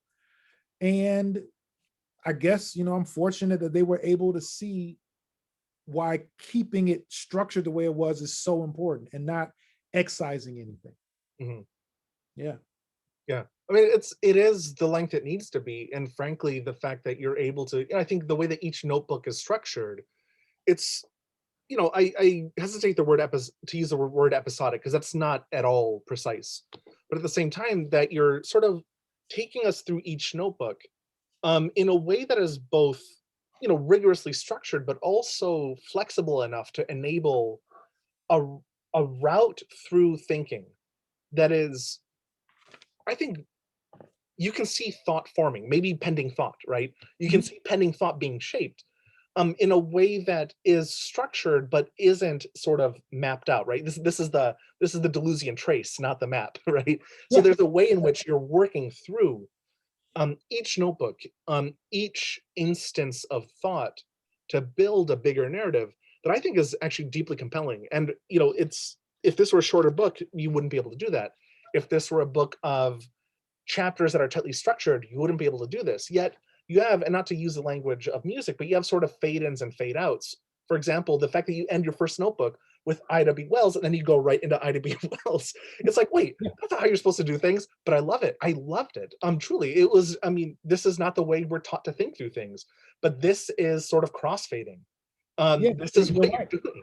You're absolutely right. It's crossfading. But the reason why, for me, the reason why that works at the end of book one is because Richard Wright and Ida B. Wells were engaged with the 1927 flood. The archive puts them together. Mm, I'm not forcing it. It's mm, already there. mhm, He's writing in Tennessee at the time. He was living in Memphis, I believe. And then she's in Chicago. And from their various positions, like he's literally reading her material in the Chicago Defender. So I had to put it together. But also, Du Bois is contributing to that discussion, like because he's critical of I mean the whole Crisis magazine, the Baltimore Afro American, the Chicago Defender. They spent months covering this. mhm, So every Black thinker alive in the United States is aware of this. So yeah, it was useful to do that crossfade with mhm, Wells at Wells at the end of book one, and then going into book two with Wells. But on page 33 of the book, it says the notebook is more amenable to the fits and starts of collective consciousness. mm, Recalling Harriet Jacobs' incidents in the life of a slave girl, written at regular intervals, excuse me. mhm, The irregular interval structure partially stems from Jacobs' predicament, doing abolitionist work as a fugitive slave and then domestic laborer in the US North. While one should be weary of people claiming to face Jacobs' specific challenges, it would be even more disingenuous to think that today we have fully transcended her general situation. Despite some changes, many Americans live viscerally torn between freedom and unfreedom. Jacobs's irregular intervals prefigures the proletariat's syncopated rhythm as it cultivates a collective consciousness in this fugitive state. mhm. So that's why I felt liberated to write in this way. Yeah, Yeah, I mean, just marked up. Yeah, exactly. That's that's why I wonderful. felt that way. Yeah. I felt that way because it's being faithful to the situation, to the problem at hand. Um, yeah, and so I'm confident about my work, but it's not the kind of confidence like, oh, look at me. is confident, like, okay, I'm giving my best effort to this situation, to this problem, and to the many intellectuals that preceded me and gave me all these hints, these Yeah. samples that I could pull together in this way. And so in some moments, I almost felt like it was too obvious. I almost felt like what I was saying was like something must be wrong with it, because it's so clear to me. How could no one else have why is no one else already saying this? Mm-hmm. But that just meant I was on the right track Mm-hmm. for this moment to Mhm. make those points. Mhm. And somebody else is going to feel the same way and fill in some gap that's Yeah. missing in our project later on. Yeah, so this gets to, I think, a really important point, which is, and this is, I think, a two-part question I'll ask, but or this is the topic, and then I'll ask a question. But Yeah. the necessity of particularity in one study, right? Even as particularity is couched in a broader methodological and/or intellectual framework. So this is the fact that, like, thinking through crisis is about the 1930s specifically. Well, also thinking previously, right? So thinking about the Columbian Exposition, but essentially it's the 30s and the coalescing of thought in what you call the Long Depression, right? Sort of post-Reconstruction to the 1930s. So not only that, you're not to go into a tangent or to go into a tangent, you're also having us rethink the narratives we tell ourselves about depression and recession, right? The fact that it's not this is cyclical post-Marxian, well, things swing, right? No, sometimes there are longer recessions. So labeling the sort of post-Reconstruction to the 1930s as the Long Depression, right, is also a fabulous, if understated, I think, actual historicist intervention you're making. I don't think you toot that horn too much, but on the other hand, that's a pretty important historical intervention. That's a tangent. But Okay. anyhow, so thinking through crisis is specifically about the Long Depression, right? This moment.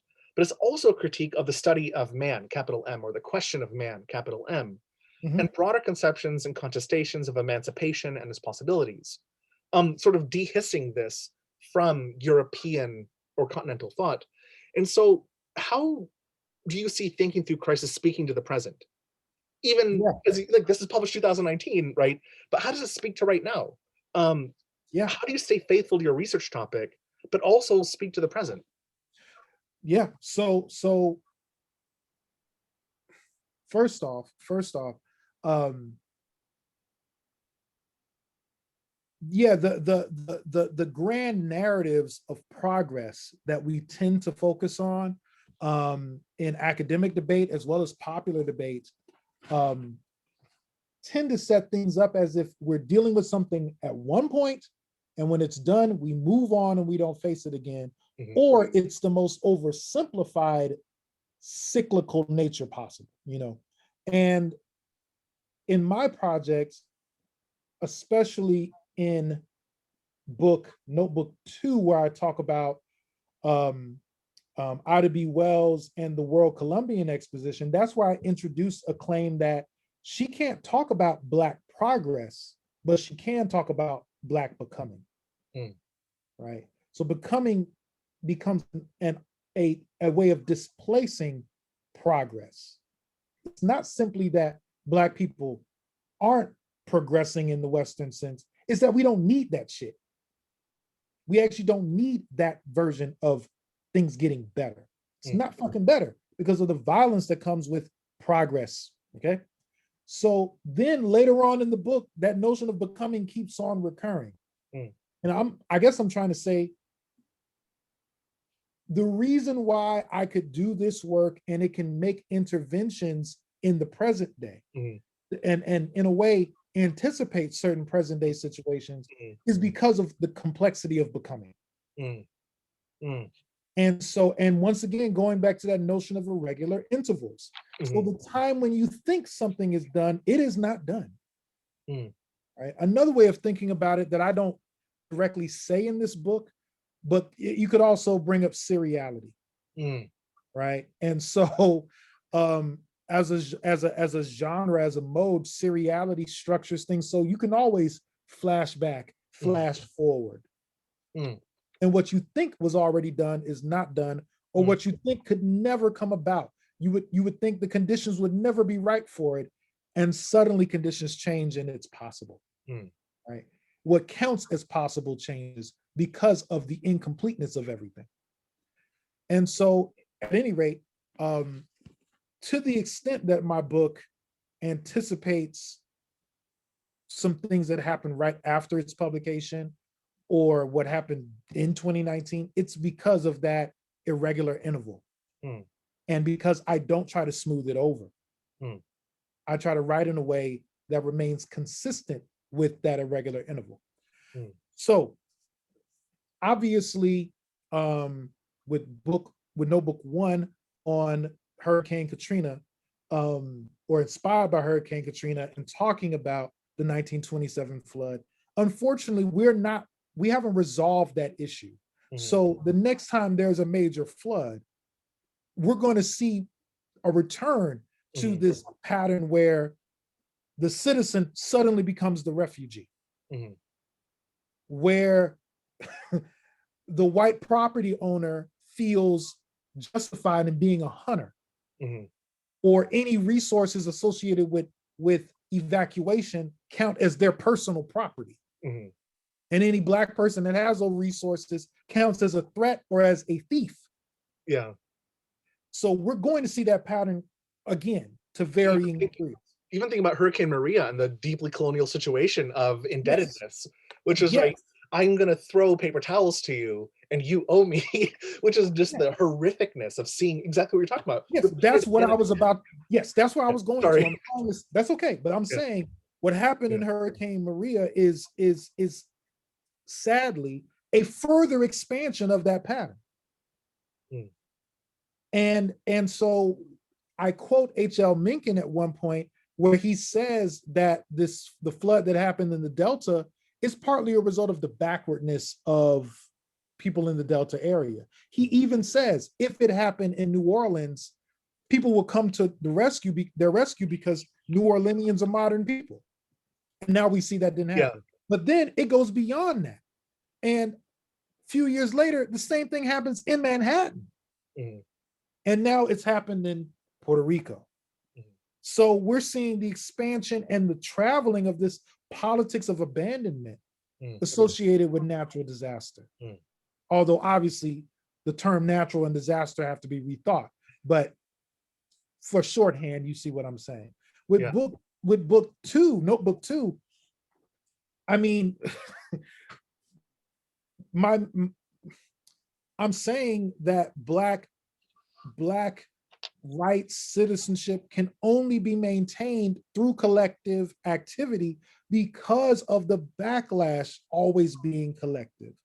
And everything about the most recent, Trump administration was about political resentment and backlash. And I do a lot of work to clarify how resentment as an affect yields this kind of destructive activity and the kind of violence that went along with white supremacy at the establishment of Jim Crow in the turn of the 20th century, and the teamwork that went along with mob violence, mob rule, lynching.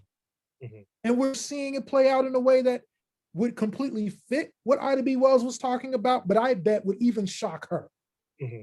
So in other words, all the events that I'm looking back to, we're seeing them recur at an expanded, at a larger scale than when the writers in the 30s discussed them, looking back on the 1920s, the 1890s.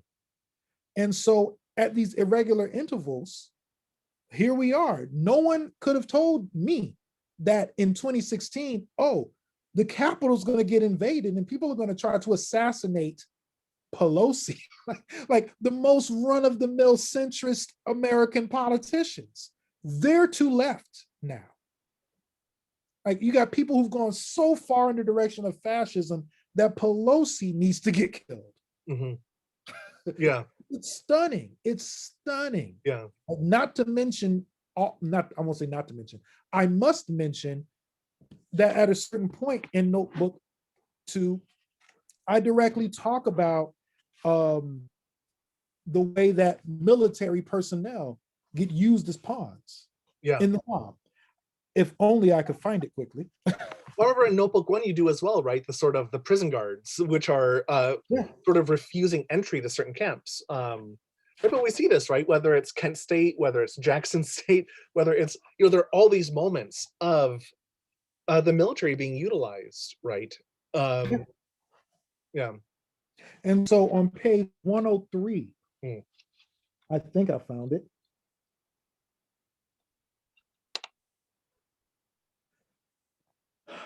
In such a context, stopping the solid South, whose members hunt unarmed human beings for fun, would be paramount to restoring order. Nothing of the sort occurs in East St. Louis. After the counter-revolution of 1876, state and federal government structures grant privilege to all who can affirm being white, which makes military personnel into pawns of the Solid South's agendas. When state or federal military make the protection of property paramount, they hide a disturbing nuance and seemingly even-handed rhetoric. Really, military personnel aim to protect property holders' ability to control property. There is no secret here that the Solid South assumes Black people are that property. But let me stop there, because some of the Capitol Police literally told the insurrectionists, it's your house. Mm-hmm. That's directly what they said. It's your house. I'm backing away. Do what you wish. While they're yelling, they're going to hang the vice president. It's your house. There's no, it says military personnel aim to protect property holders' ability to control property. Mm-hmm. And of course, there's no secret that Black folks counted as that property. But as I keep on quoting more material from Ida B. Wells's pamphlet on East St. Louis, it talks about how some of even the white women in the mob literally attacked the police officers for trying to protect Black people. Mm-hmm. So, I mean, I don't need to say more about that.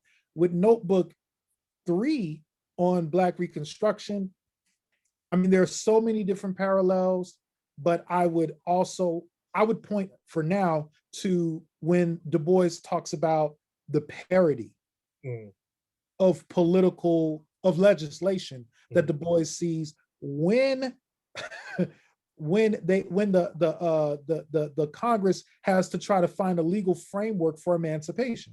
Mm-hmm.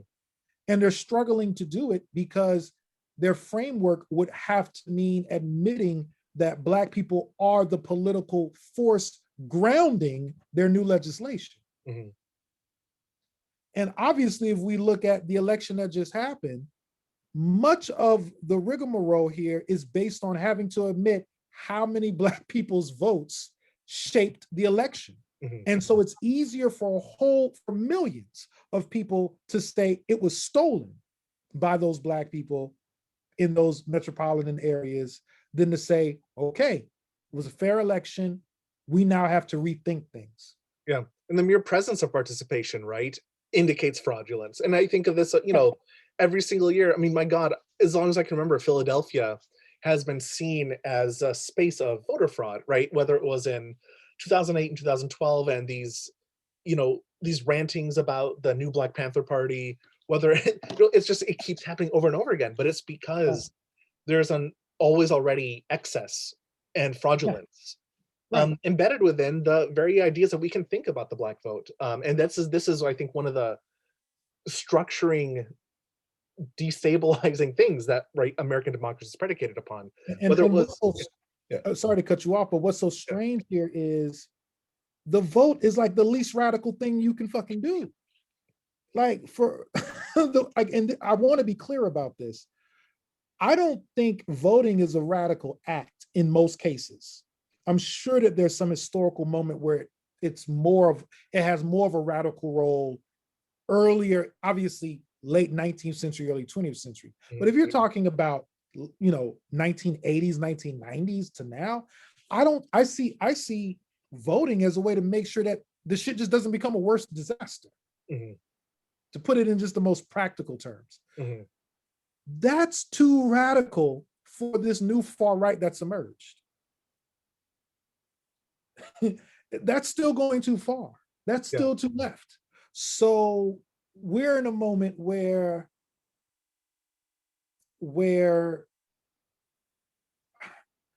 one of the implicit arguments I'm making, which goes to the point about historicity, is I'm arguing that Ida B. Wells is pointing to fascism before it has the name.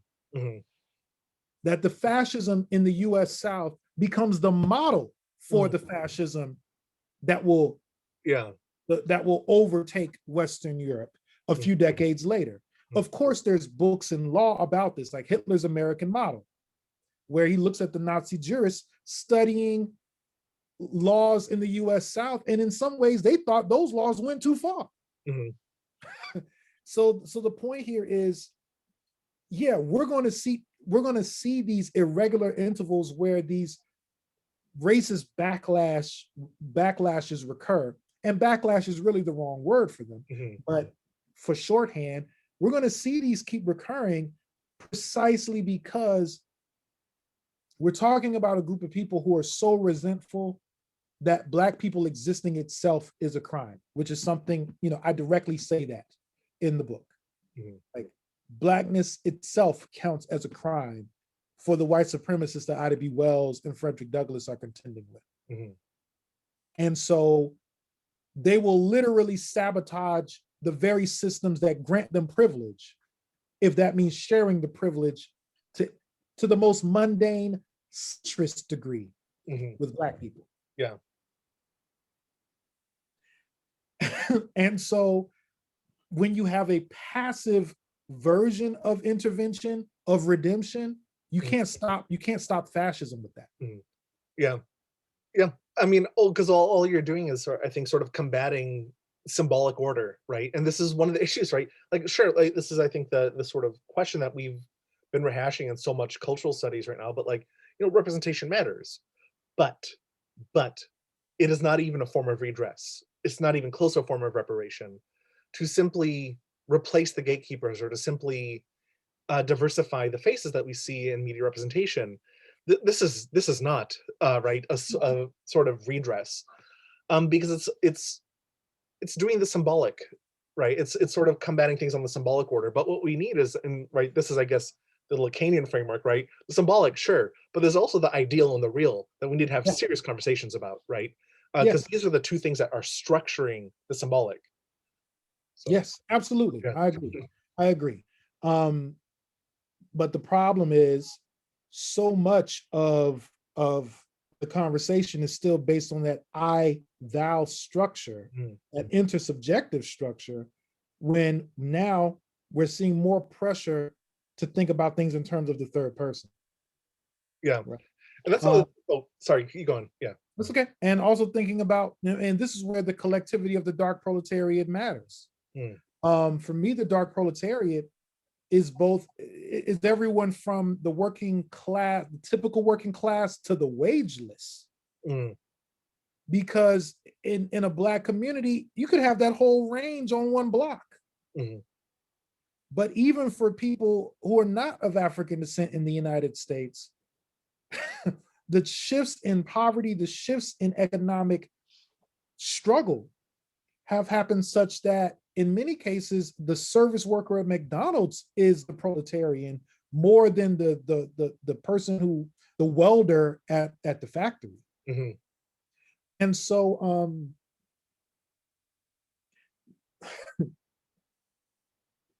when you make those populations the focus of pandemic relief, when you make those populations the focus of voter drives or other more mundane, less radical political statements, you still end up with a very different storyline than the push to always use the white working class voter or white college voter as your norm. I mean, that's why in many ways, right, the reading this morning in the news, today, what's today's date?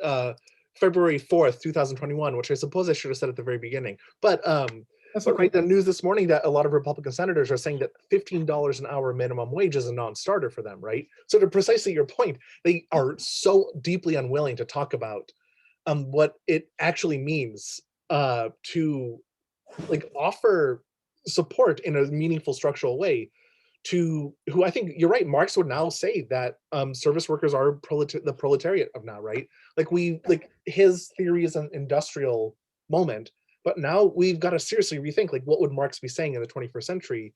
I think he'd be saying precisely what you're saying. So earlier, the thing I was going to say was actually to compliment one of the things that I really admire about the book, which is that, your sort of rethinking of the against the I thou paradigm, the sort of mutual recognition paradigm, is your insistence on the third person, which is both a method and also where I think attach your allegiances in terms of close reading.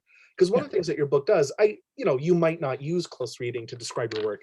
On the other hand, the ways in which you attend to the sort of ways that, say, Richard Wright is using free and direct discourse, or the way that Zora Neale Hurston, I think this is, the deeply unacknowledged experimentalism that's coursing through all of her work, right, is a way that she is completely destabilizing narrative center, Mhm. the speaking subject, in ways that are, I think, we still don't really have a language for, which is why we still haven't properly been able to situate her work within a sort of longer literary history, Yeah. aside from sort of like shorthanded literary histories, right, where we misplace her in certain sort of proto-feminist formations or in the Harlem Renaissance, which we've known for decades as a sort of imprecise but important historical marker, right?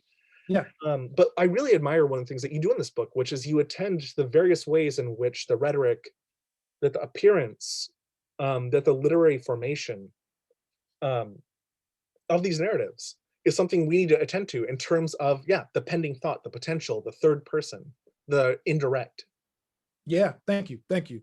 Um, and I'm in that regard, I feel like I was just trying to be in good company. Mm, mm, That's what Sadia Hartman is advising us to do in Venus in Two Acts, mhm. in her now famous essay from Small Acts. And I mean, I remember when that first came out and I'm reading it, I'm like, oh shit, I gotta up my game. You know what I'm saying? It was, I was reading Zong from Marlene Norbese Phillip, Mm, which only makes sense as the third person. mhm. Um, uh, I mean, I got the book somewhere in my office, but even on the cover of the book, it says by Marlene Norbese Mhm, Phillip, as told to her by, and it has a longer African name to say that even she's even decentered as the author. mhm. And that fits in the longer tradition of what Hurston is doing and so many other figures. This fits what Catherine Dunham sees when she, like Hurston, goes to do research on Vodun practices Mhm. and what happens with spirit possession, what happens with bodily movement in those rituals. It's about decentering the self. Yeah. I just looked up the cover. I think it's Adamu Boateng, Yeah, yeah, right? Yeah. yeah. So this is something in my own work I think about through, I pair Zora Neale Hurston and her writing in Mules and Men with Muriel Rukeyser's Book of the Dead. And you mentioned Muriel Rukeyser's Book of the Dead, but they're doing something in terms of grammar that is fascinating to me, right? How do you speak with the people you're writing with and about, instead of sort of taking a sort of very specific narrative position that, we could shorthand as lyric poetry or the first person narrator. And even though Mules and Men is told in the sort of first person point of view, the fact that there are typographical changes, there, like, she clearly, and this is something that Sonnet Retman has proven and others have proven, um, Yes. this is not a non-fictional narrative. These Yeah, things, like, no, she created a narrative around the stories, and that is amazing. It's incredible. The fact that absolutely. this is like an astonishing praxis of creativity that just completely destroys the barriers we think of between fiction and nonfiction, ethnography and literary criticism. We still don't have language, but I think like your work here in Moses Man of the Mountain, but also Erica Edwards and Sonnet Retman's work, how do we tell this story um, Yeah, of Hurston's astonishing praxis? And I think, yeah, I love the way you put it. Is sort of building on what's there, right? Attuning yeah. ourselves. Yeah. And Sonnet Redman takes that so seriously because she also knows and she warns about this in terms of, like, if we don't account for this affirmative understanding of the folk, we'll end up with the folk becoming the Klan, becoming Mm, the fascists. mm. Mm, And so you could almost say that notebook 2 of my project is explaining what happens when we don't heed the warnings of Sonnet Redmond in Real Folk. mm, Um, and when it comes to this free and direct discourse and the close reading, I mean, let's just put it like this. The free and direct discourse is one strategy for responding to and addressing the very material that Kathy Carruth told you can't be navigated, mm, right? This is that moment where the experimentation with language that is both resistance but also just essential to Blackness and would happen even if there was no white supremacy to address, it would still happen because that improvisation is so essential to that way of being. mm. And so it does not have to be something that gets edited out, Mm. right? Yeah. Although I agree with you, I do agree that Kathy Carruth most likely felt she felt like she did not want it to be, she did not want to put that work under a gaze that would fetishize it, Mm-hmm. right? So in that regard, like I share her ethical stance and I can applaud that. But on the other hand, the response to edit it implies not having the terms on how to frame it, Mm-hmm. Mm-hmm. so that the reader is still responsible for their choices, but the framer is going to say, if you choose to go down this route, you're doing violence to Mm-hmm. this. Mm-hmm. But trauma theory, from that version of trauma theory, does not have the same language to contend with it, you know. Yeah. Yeah. And so I think it's right. We've reached the sort of limit, and I think in many ways. And so one of the things I'm interested in too is, undergraduates and graduate students love trauma theory, right? As a sort of framework, it allows access to so much, but there are limits. And I think, as you state in the introduction, but also as you show throughout each notebook in the larger book, there are ways in which we can think in excess of, right? And I think this is something that for me at least is it's importantly not a transcendental model of excess. It's not transcending discourse in a No. sort of like Hegelian dialectic in which we're always moving towards the sublime or towards the Christ-like. This is not a redemptive or transcendental model, but it's a reparative model that thinks, I mean, this is overused language, but it's horizontal, right? In its Yeah. articulation and its elaboration. And right, the articulation in the sort of Brent Edwards sense, right? So how do we think of décollage, montage, collage, articulation as these various ways in which we can think about difference and, well, coalition, right? Collective, as you put it, right? The dark Yes. proletariat. Yeah. Yes. The students in my experience appreciate trauma theory because of the emphasis on testimony, right? Mm, Because of the way it acknowledges that these stories must be told. mhm, However,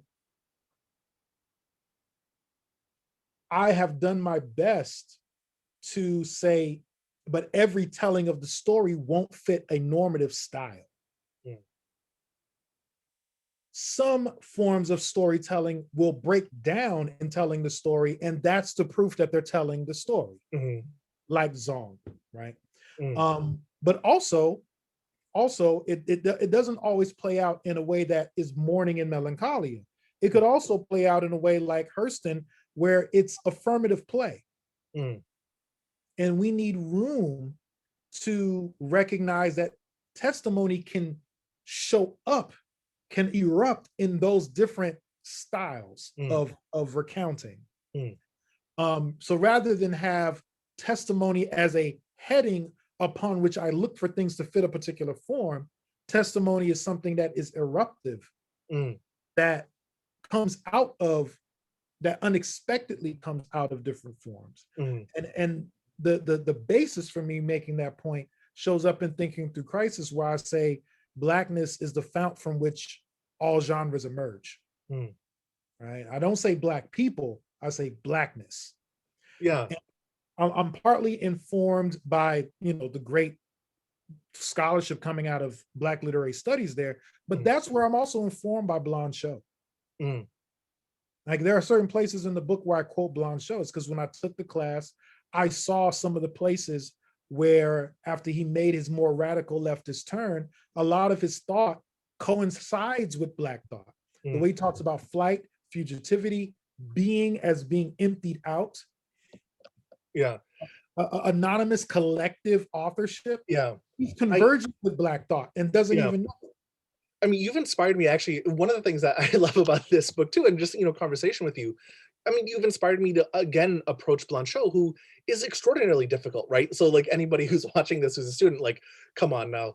Blanchot is so difficult. He truly is, but Mhm. so rewarding. And I think returning to him, the space of literature, I think for me was so formational, just in Yeah. my first encounter with it, but also this is something I counsel my students. I have a sort of knee-jerk reaction to one that I think is more ethical than knee-jerk, but I don't teach, for example, Heidegger or Daman. I sort of have a sort of, let me say, allergy to teaching actual Nazis in the classroom, right? There's a sort of there's a limit point to me, and frankly, it's Yeah.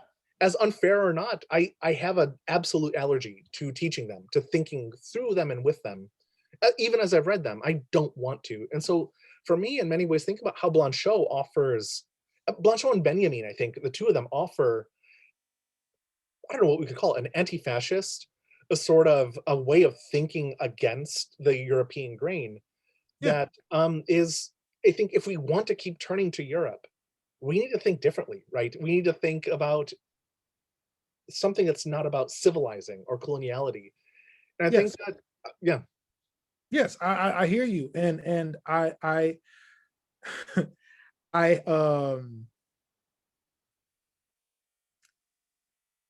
I will, for the undergrads who might see this, or the grad students, um, all the theory that I'm reading, I mean, I've worked on that shit year in and year out. So don't feel pressured to cite stuff you don't know that well. Don't feel pressured to quote stuff that you don't know so well. Be honest about what else you still need to read. mm, And because the more compelling thing is not just to read, is not just to read a particular theorist, is to read what the theorist read. mm, And once you start doing that, now you're at the place where you feel like, where you can feel more confident in making, bolder statements, or taking more confident stances around the work, mm, or having the confidence to say, I don't get it yet, mm, because that takes confidence too. That takes humility in mm, a job that is so often a conflict of egos. mm, And so I cite Blanchot, but I cite it where I feel like I'm confident that I understand it. mm, And I don't do anything more than that. Um, but I would also add that, sticking with the B-sides theme, the question is not just did I read Blanchot, it's it's who I was reading that was reading Blanchot. Same thing with Spinoza. Spinoza is extremely challenging to read. mm, But I was reading Warren Montag's book on Spinoza. I was reading Macheray and some of his essays on Spinoza. I was reading Etienne Balibar on mm, Spinoza. And then I go and find the little passage, like the 3 pages that they were focusing on for an article, and I would only read that. And then go back to their article and keep doing that until eventually I didn't have to read Spinoza through their work. I just mm, read Spinoza. yeah, Um, Reading Nietzsche. It was reading Nietzsche and philosophy from Deleuze that I finally found a way into reading Nietzsche that didn't end up falling into his like proto-Naziist kind of arguments. Where I could say, here's the part of Nietzsche I don't support or agree with, and here's the part that I think is useful. So no matter what intellectual you're dealing with, for those who end up watching this, I hope you keep this in mind, because you if you only read what's right there in front of you, you will always be one-upped by somebody else. But if you take the kind of approach that I've brought up, right? You listen to the band, you listen to the spin-off record, you listen to the soloists and their album they made, you create a whole atmosphere of things and immerse yourself in them, you can at least know where you really stand or where you're moving in that material. And you don't have to overstate what you do or understate it either. You know? Yeah. Yeah. So I think this we've gone on for a while because I think again I enjoy talking with you so much because I love where the conversations go. But I think one of the last questions I wanted to ask you is, well, let me see. Actually, there are two more, I suppose. Well, this will be the penultimate one. The last one, I do want to ask you about the work that you're developing now, right? So one of the most exciting things that you're doing, for me personally, is the work that you're doing on Phyllis Wheatley Peters, which is just astonishing, which is incredible, which is we've been grappling for centuries, right? With how do we think about, write about, think with Phyllis Wheatley, right? Yeah. And I think we've talked about this in the past, but there's the rejection of Wheatley that has been longstanding, but then there's a sort of critical reemergence, whether it's Shields and Hurston, and then your essay that came out in oh my gosh, I never remember the name of the journal. I'm out of Michigan New State. Centennial Review. New Centennial Review. Thank you. Yeah, that Chandler is editing, right? Yeah, he edits that issue. Yeah. Yeah, so that's the last question. So I don't know why I'm doing all this prefatory work, because the penultimate question, which is I think will hopefully lead to the last one, but is I think your vision of Black studies and the work with which you see yourself in conversation. So, and I think specifically coming off of something you said in the last couple of minutes about Blackness and the sort of origins of thought. And do you see thinking through crisis as offering a dialectical understanding, say, or a sort of synthesis between Afro-pessimism and its critiques? The short answer is no, but this deserves explanation and qualification. In my reading of Afro-pessimist texts, both Wilderson's work, Jared Sexton's work, but also some of the scholars who still identify as being fellow travelers with that intellectual, with that school of thought. I am very much in league with their critique of Western civil society, to the extent that civil society is synonymous with whiteness or white supremacy. So in a way, Notebook 2, where Ida B. Wells is, I'm reading Ida B. Wells show us how the mob forms to then both commit all these violent acts and then excuse itself and dissipate into the solid South as a political bloc. I mean, how could I not be in agreement with a lot of the criticisms of white supremacy that Afro-pessimism has offered us in recent years? On the other hand, I distance myself from the idea that there could be a dialectical synthesis between like Afro-pessimism and, I guess Black optimism or something like that. I can understand why some people might want to try to do a dialectical approach that synthesizes them, but I'm not interested in doing that. And here's why. Another theoretical argument I'm making in the book is that we spend too much time on Hegel's master, slave, or lord and bondsman dialectic. I'm arguing that the most important philosophical concept that we can use from Hegel is the concept of the beautiful soul. The person who is so holy that they can't waste time being tainted by acknowledging the grittiness of the situation. When in actuality, that very attitude becomes the most compelling guise for the most violent, destructive acts. Because go ahead. What are you going to say? Well, actually, I was going to turn to your book at a specific point when you actually list off The sort of the Yeah, the beautiful soul, strategies which I that the love. beautiful soul uses. Yeah, yeah, yeah. Yeah, I believe it's a page 84 of your book. So it's a notebook too. But yeah, emancipation also signals an alternative world-making process already underway. No wonder that Wells identifies resentment as the primary affect animating Jim Crow life.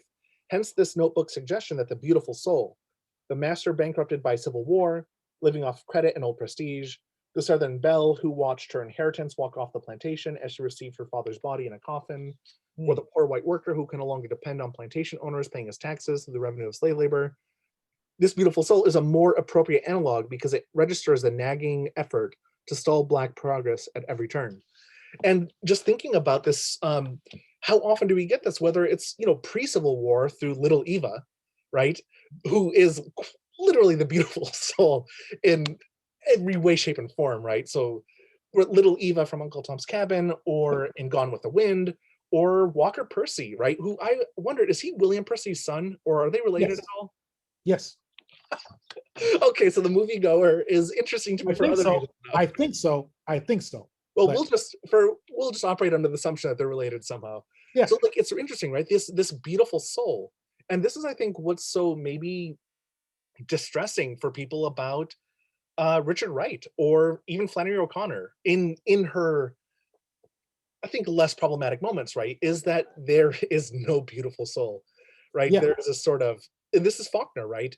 When he is writing about the degradation of that Jason Compson continues to wreak. He's not a beautiful soul. Quentin Compson's not a beautiful soul, right. right?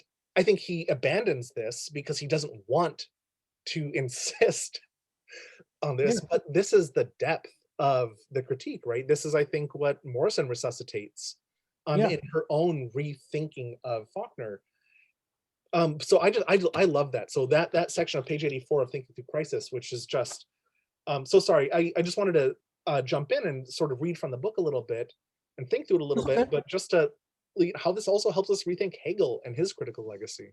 And it also reminds us, right? This is where it's still me responding to the strengths and limits of Afro-pessimism. Afro-pessimism is constantly returning to Fanon. Mm, Well, in Wretched of the Earth, Fanon is very clear that between colonizer and colonized, there can be no Hegelian synthesis mm, because it's not a Hegelian dialectic, it's an Aristotelian dialectic. mm, And that's the dialectic between the natural free person and the natural slave. mm, In Aristotle's dialectic in the politics, the natural slave never becomes anything else. mm, mm. So on the one hand, hold on real quick. Sorry about that. I got a Oh no. email from a student and I'll respond to that after our interview. Mm, But I'm sorry. Okay. yeah. So on the one hand, that you could argue that's more of a justification for the thoroughgoing critique of Afro-pessimism. I have no problem there. On the other hand, the bigger problem for me is the turn to ontology in the first place, Mm, because that's what Aristotle's doing. mm, Like Fanon is responding to the very turn towards ontological condition or ontological categories, mm, and how that, Aristotle's decision is part of the much, much longer history of how we arrived at race and coloniality in the first place. mm, Right? It's not as simple as saying it's Aristotle's fault, but it's to say that kind of ontological thinking is part of the problem. So I don't see how we can address that by then talking about Blackness in ontological terms, mm, especially considering that, if I understand Wilderson correctly, he's not just saying that's the case for enslaved Black Americans in North America or even across the Western Hemisphere from the 1500s or 1400s to the present. mm, He's saying it goes all the way back to the North African slave trade. That's how far back it goes for him. We're talking like 7th century AD. mm, But not long after that, you have some of the largest Black kingdoms in the world at that point. mm, In other words, if that ontological claim is true, there's certain versions of development that happened in Africa on non-Western terms that I just think could not have occurred. Mm. But also from another perspective, if the ontological claim about Blackness is correct in Afro-pessimism, then as a theory, it cannot explain the conditions of its own existence. Mm. And so, that's where I can't synthesize with that. Mm. Although I understand and can appreciate the thoroughgoing claims, critiques of white supremacy that it offers. But, to put it one more way, from the Afro-pessimist perspective, notebook 2 in my project on Ida B. Wells can make sense. But the statement on ecstasy and the ecstatic in notebook 3, there's no space for that. It can't be accounted for. And for Du Bois, for Catherine Dunham, for Hurston, for Hughes, they all have this notion of the ecstatic that undoes the very binary between negative and positive.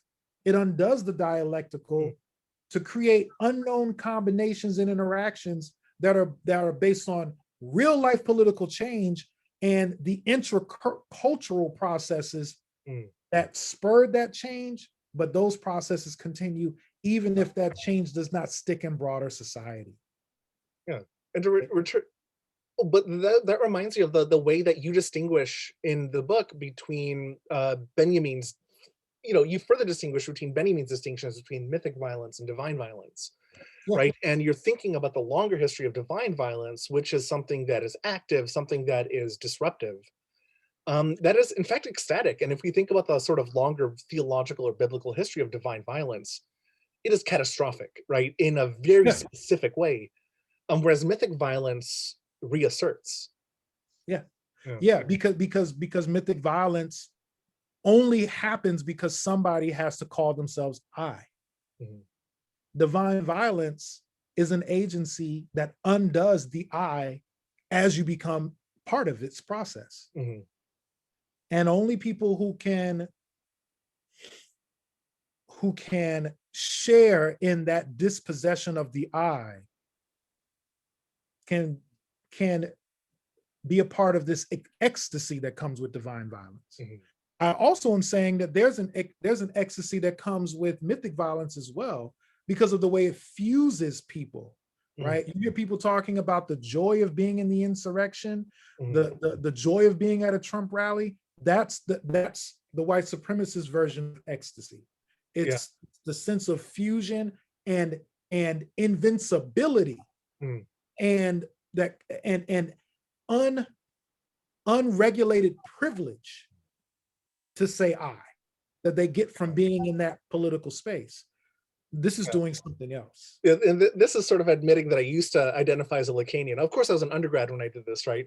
But the way that Lacan even thinks about, right, the way that the surplus reinvests itself, right, this constant search for the lack, right, the petit objet means a reinvestment in that very same cycle. So it's a form of mythic violence. Whereas, say, the way that Joan Kopiak is thinking through Imagine There's No Other, or is it Imagine There's No Mother? She makes a lot of plays on this, right? I never remember.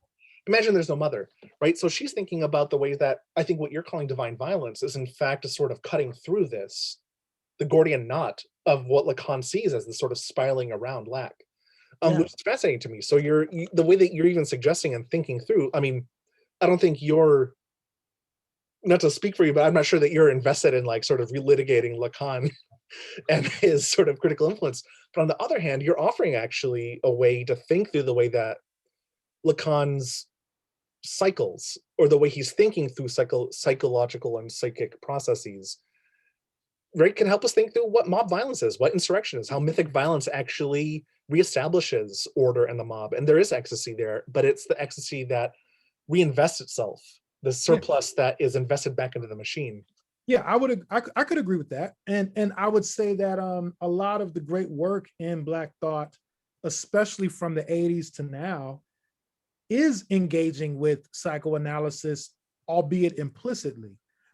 This is where Horton Spiller's influence cannot be overstated. But she says it in an interview in Callaloo that for her, her reading of Freud, her reading of Lacan and other psychoanalysts always assumed that where they said subject, they did not mean an individual, they meant a collective, a community, Mm. right? Mm. This is where she calls it like intramural Mhm. intersubjectivity, Yeah, yeah. right? So it's always a collective subject for her, which allows her to take and revise and remix those psychoanalytic concepts to think about Black life. Mhm. I would argue that in Scenes of Subjection, I mean, there's a very intense implicit debate with psychoanalysis going on in that book. Mhm. I mean, the way that she talks about seduction is drawing on psychoanalysis, Mhm. right? Um in Scenes of Subjection. The way that she talks about enjoyment, psychoanalytic concepts, but it's never directly stated, but it's absolutely there. Yeah. And so for me, yeah, there's going to be places where you're going to see a chance for an engagement with Lacan, but there's also Serge Leclerc. There's other psychoanalysts that I find interesting Mhm. that show up here or there, if not in Thinking Through Crisis, they're going to show up in my other projects on hip hop and on Phyllis Wheatley. Yeah, so this is actually perfect. I want to give you the last word. So can you tell us about your projects on Phyllis Wheatley and on hip hop? And then there will be despedida. But yeah. Okay. So I wrote a little bit, just to think through what I might say, so I don't ramble any more than I already have been doing. I've already talked about Thinking Through Crisis. So while Thinking Through Crisis seeks new theoretical starting points for understanding the political agency and overwhelming experience, hip hop's late style, liner notes to an aesthetic theory, deals with the traumas of generational inheritance and disinheritance, grounded in political conflicts in post-civil rights America. I'm arguing that hip hop is the aesthetic response, and most importantly, pop culture aesthetic response to the uneven, complicated consequences of the civil rights movement for Black America. I'm looking at how a multi-generational political movement became uncanny to itself from its more radical realm, which I would consider, the Black Panthers in this case, to its more conservative, like that across that whole spectrum. It gets rendered uncanny to itself, unhomely, unfamiliar, and untimely due to its failures and its successes. Where, they ended up integrating into a nation that would begin its imperial decline just a few decades later. And I'm arguing that hip hop, more than any other pop culture form, is a site for expressing and contending with that uncanny experience. And I turned to late style from Edward Said, which led me to go back and reread Adorno. Side note, I first learned about Said's writings on music through Joe Buttigieg. But at any rate, that led me back to Adorno, to aesthetic theory, essays on music, and those texts. And while for Adorno and Said, lateness refers to an artist, in their last years, surviving beyond expectation and making art that testifies to that, I'm arguing that late style is a prominent element for an entire music genre because it responds to a group, because hip hop is responding to a group of people who've endured beyond expectation. And hip hop itself is an art form that endured beyond expectation. So late style is operating on multiple registers here, politically, in terms of generations, and in terms of aesthetic form. And I know for some people, it might be odd to hear me talk about Adorno in this way because of the way he didn't like jazz, or for most of his life. Some people argue that he had a change of heart. But yeah, Adorno was not a fan of jazz, so how the fuck could he like hip hop? But that's not my point here. And at one point somebody told me, well, you're gonna make him turn around in his grave saying this. And I'm like, yeah, then he can rest right side up. What's more dialectical than somebody turning around in their grave? Yeah. First, and also, I just think it's because he hated Benny Goodman so much that it distorted everything. Sorry, keep going. That's possible. Yeah, yeah. Now with with Phyllis Wheatley, with that project, while hip hop's late style is responding to the most recent phase of African American cultural production, my book, Phyllis the Black Swan, Disheveling the Origins of African American Literature, responds to the earliest phase. Mm. And in that book, I'm arguing that Wheatley's project, Wheatley's poetry, excuse me, is seeking a different understanding of being human outside the doubled tyrannies of political slavery and chattel slavery. Her anti-tyrannicism develops in the amalgam of several cultural traditions, including the Islamic and other monotheistic cultures of West Africa, the classical traditions of ancient Greece and Rome, and the Christian traditions of New England. It's this amalgam of material that makes her work Black, right? It's that amalgamation that makes it Black and gave it the energy to launch an entire writing tradition. And I'm offering this to not just disagree with, but to dismantle the argument that Phyllis Wheatley accommodated slavery. When you do the print history research, nobody makes that accusation about Wheatley between 1773 and maybe 1915. And I forget the name of the scholar who made that, who suggested it in 1915, but it's only directly stated by James Weldon Johnson in 1922 with the Book of American Negro Poetry. So when you look at Frederick Douglass, you look at Du Bois, you look at Jesse Fawcett, you look at the Haitian revolutionaries who translated and reprinted the book. It's like, you mean all these people fighting for change just did not know she was a sellout? That's ridiculous. But there's a reason behind why she's been mislabeled. It's because James Weldon Johnson dismissed her to establish a new modern field of poetry. It was about shaping a field. It was about disciplinary formation. And I'm arguing that the peak of that disciplinary formation happened in the 80s with multiculturalism, that multiculturalist centrist approach to Black studies. That's exhausted itself, right? If anything has changed, that has changed. So why are we tied to that reading of Wheatley when, one, it was a misreading, and two, the politics of the moment don't even require that reading anymore? And so I think her concepts, her insights on tyranny, the double tyranny of political oppression and literal enslavement and forced labor, we need to attend to that. Yeah, and actually, for anyone watching this, I think you can read a preview of James's work in the New Centennial Review, which is the essay is called "The Difficult Miracle: Reading Phyllis Wheatley Against the Master's Discourse," in which it is an incredible reorienting of the literary history and reception of Wheatley. It's an amazing article, and I'd highly recommend it to anyone who wants to get a sort of preview of this. And the other preview is the lecture James is going to be giving on February 18th. 2021 on Phyllis Wheatley. So any final thoughts? Yeah, there's one more article that I've published on Wheatley that I'll actually do a plug since fuck it. Okay.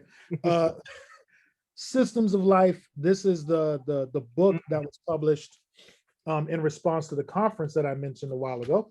And in that book, I have a chapter called An African Diasporic Critique of Violence. So I talk about divine violence and mythic violence and thinking through crisis, but I'm also arguing that you see an early version of this engagement in Phyllis Wheatley's writings in 1773. And I focus on her poem on Niobe in distress of her children slain. So, and I grapple with Kant and some other folks in there. So, yeah. Well, thank you so much. Thanks for making the time. This has been a long interview, and I enjoyed every minute of it, every single second of it. So thank you so much.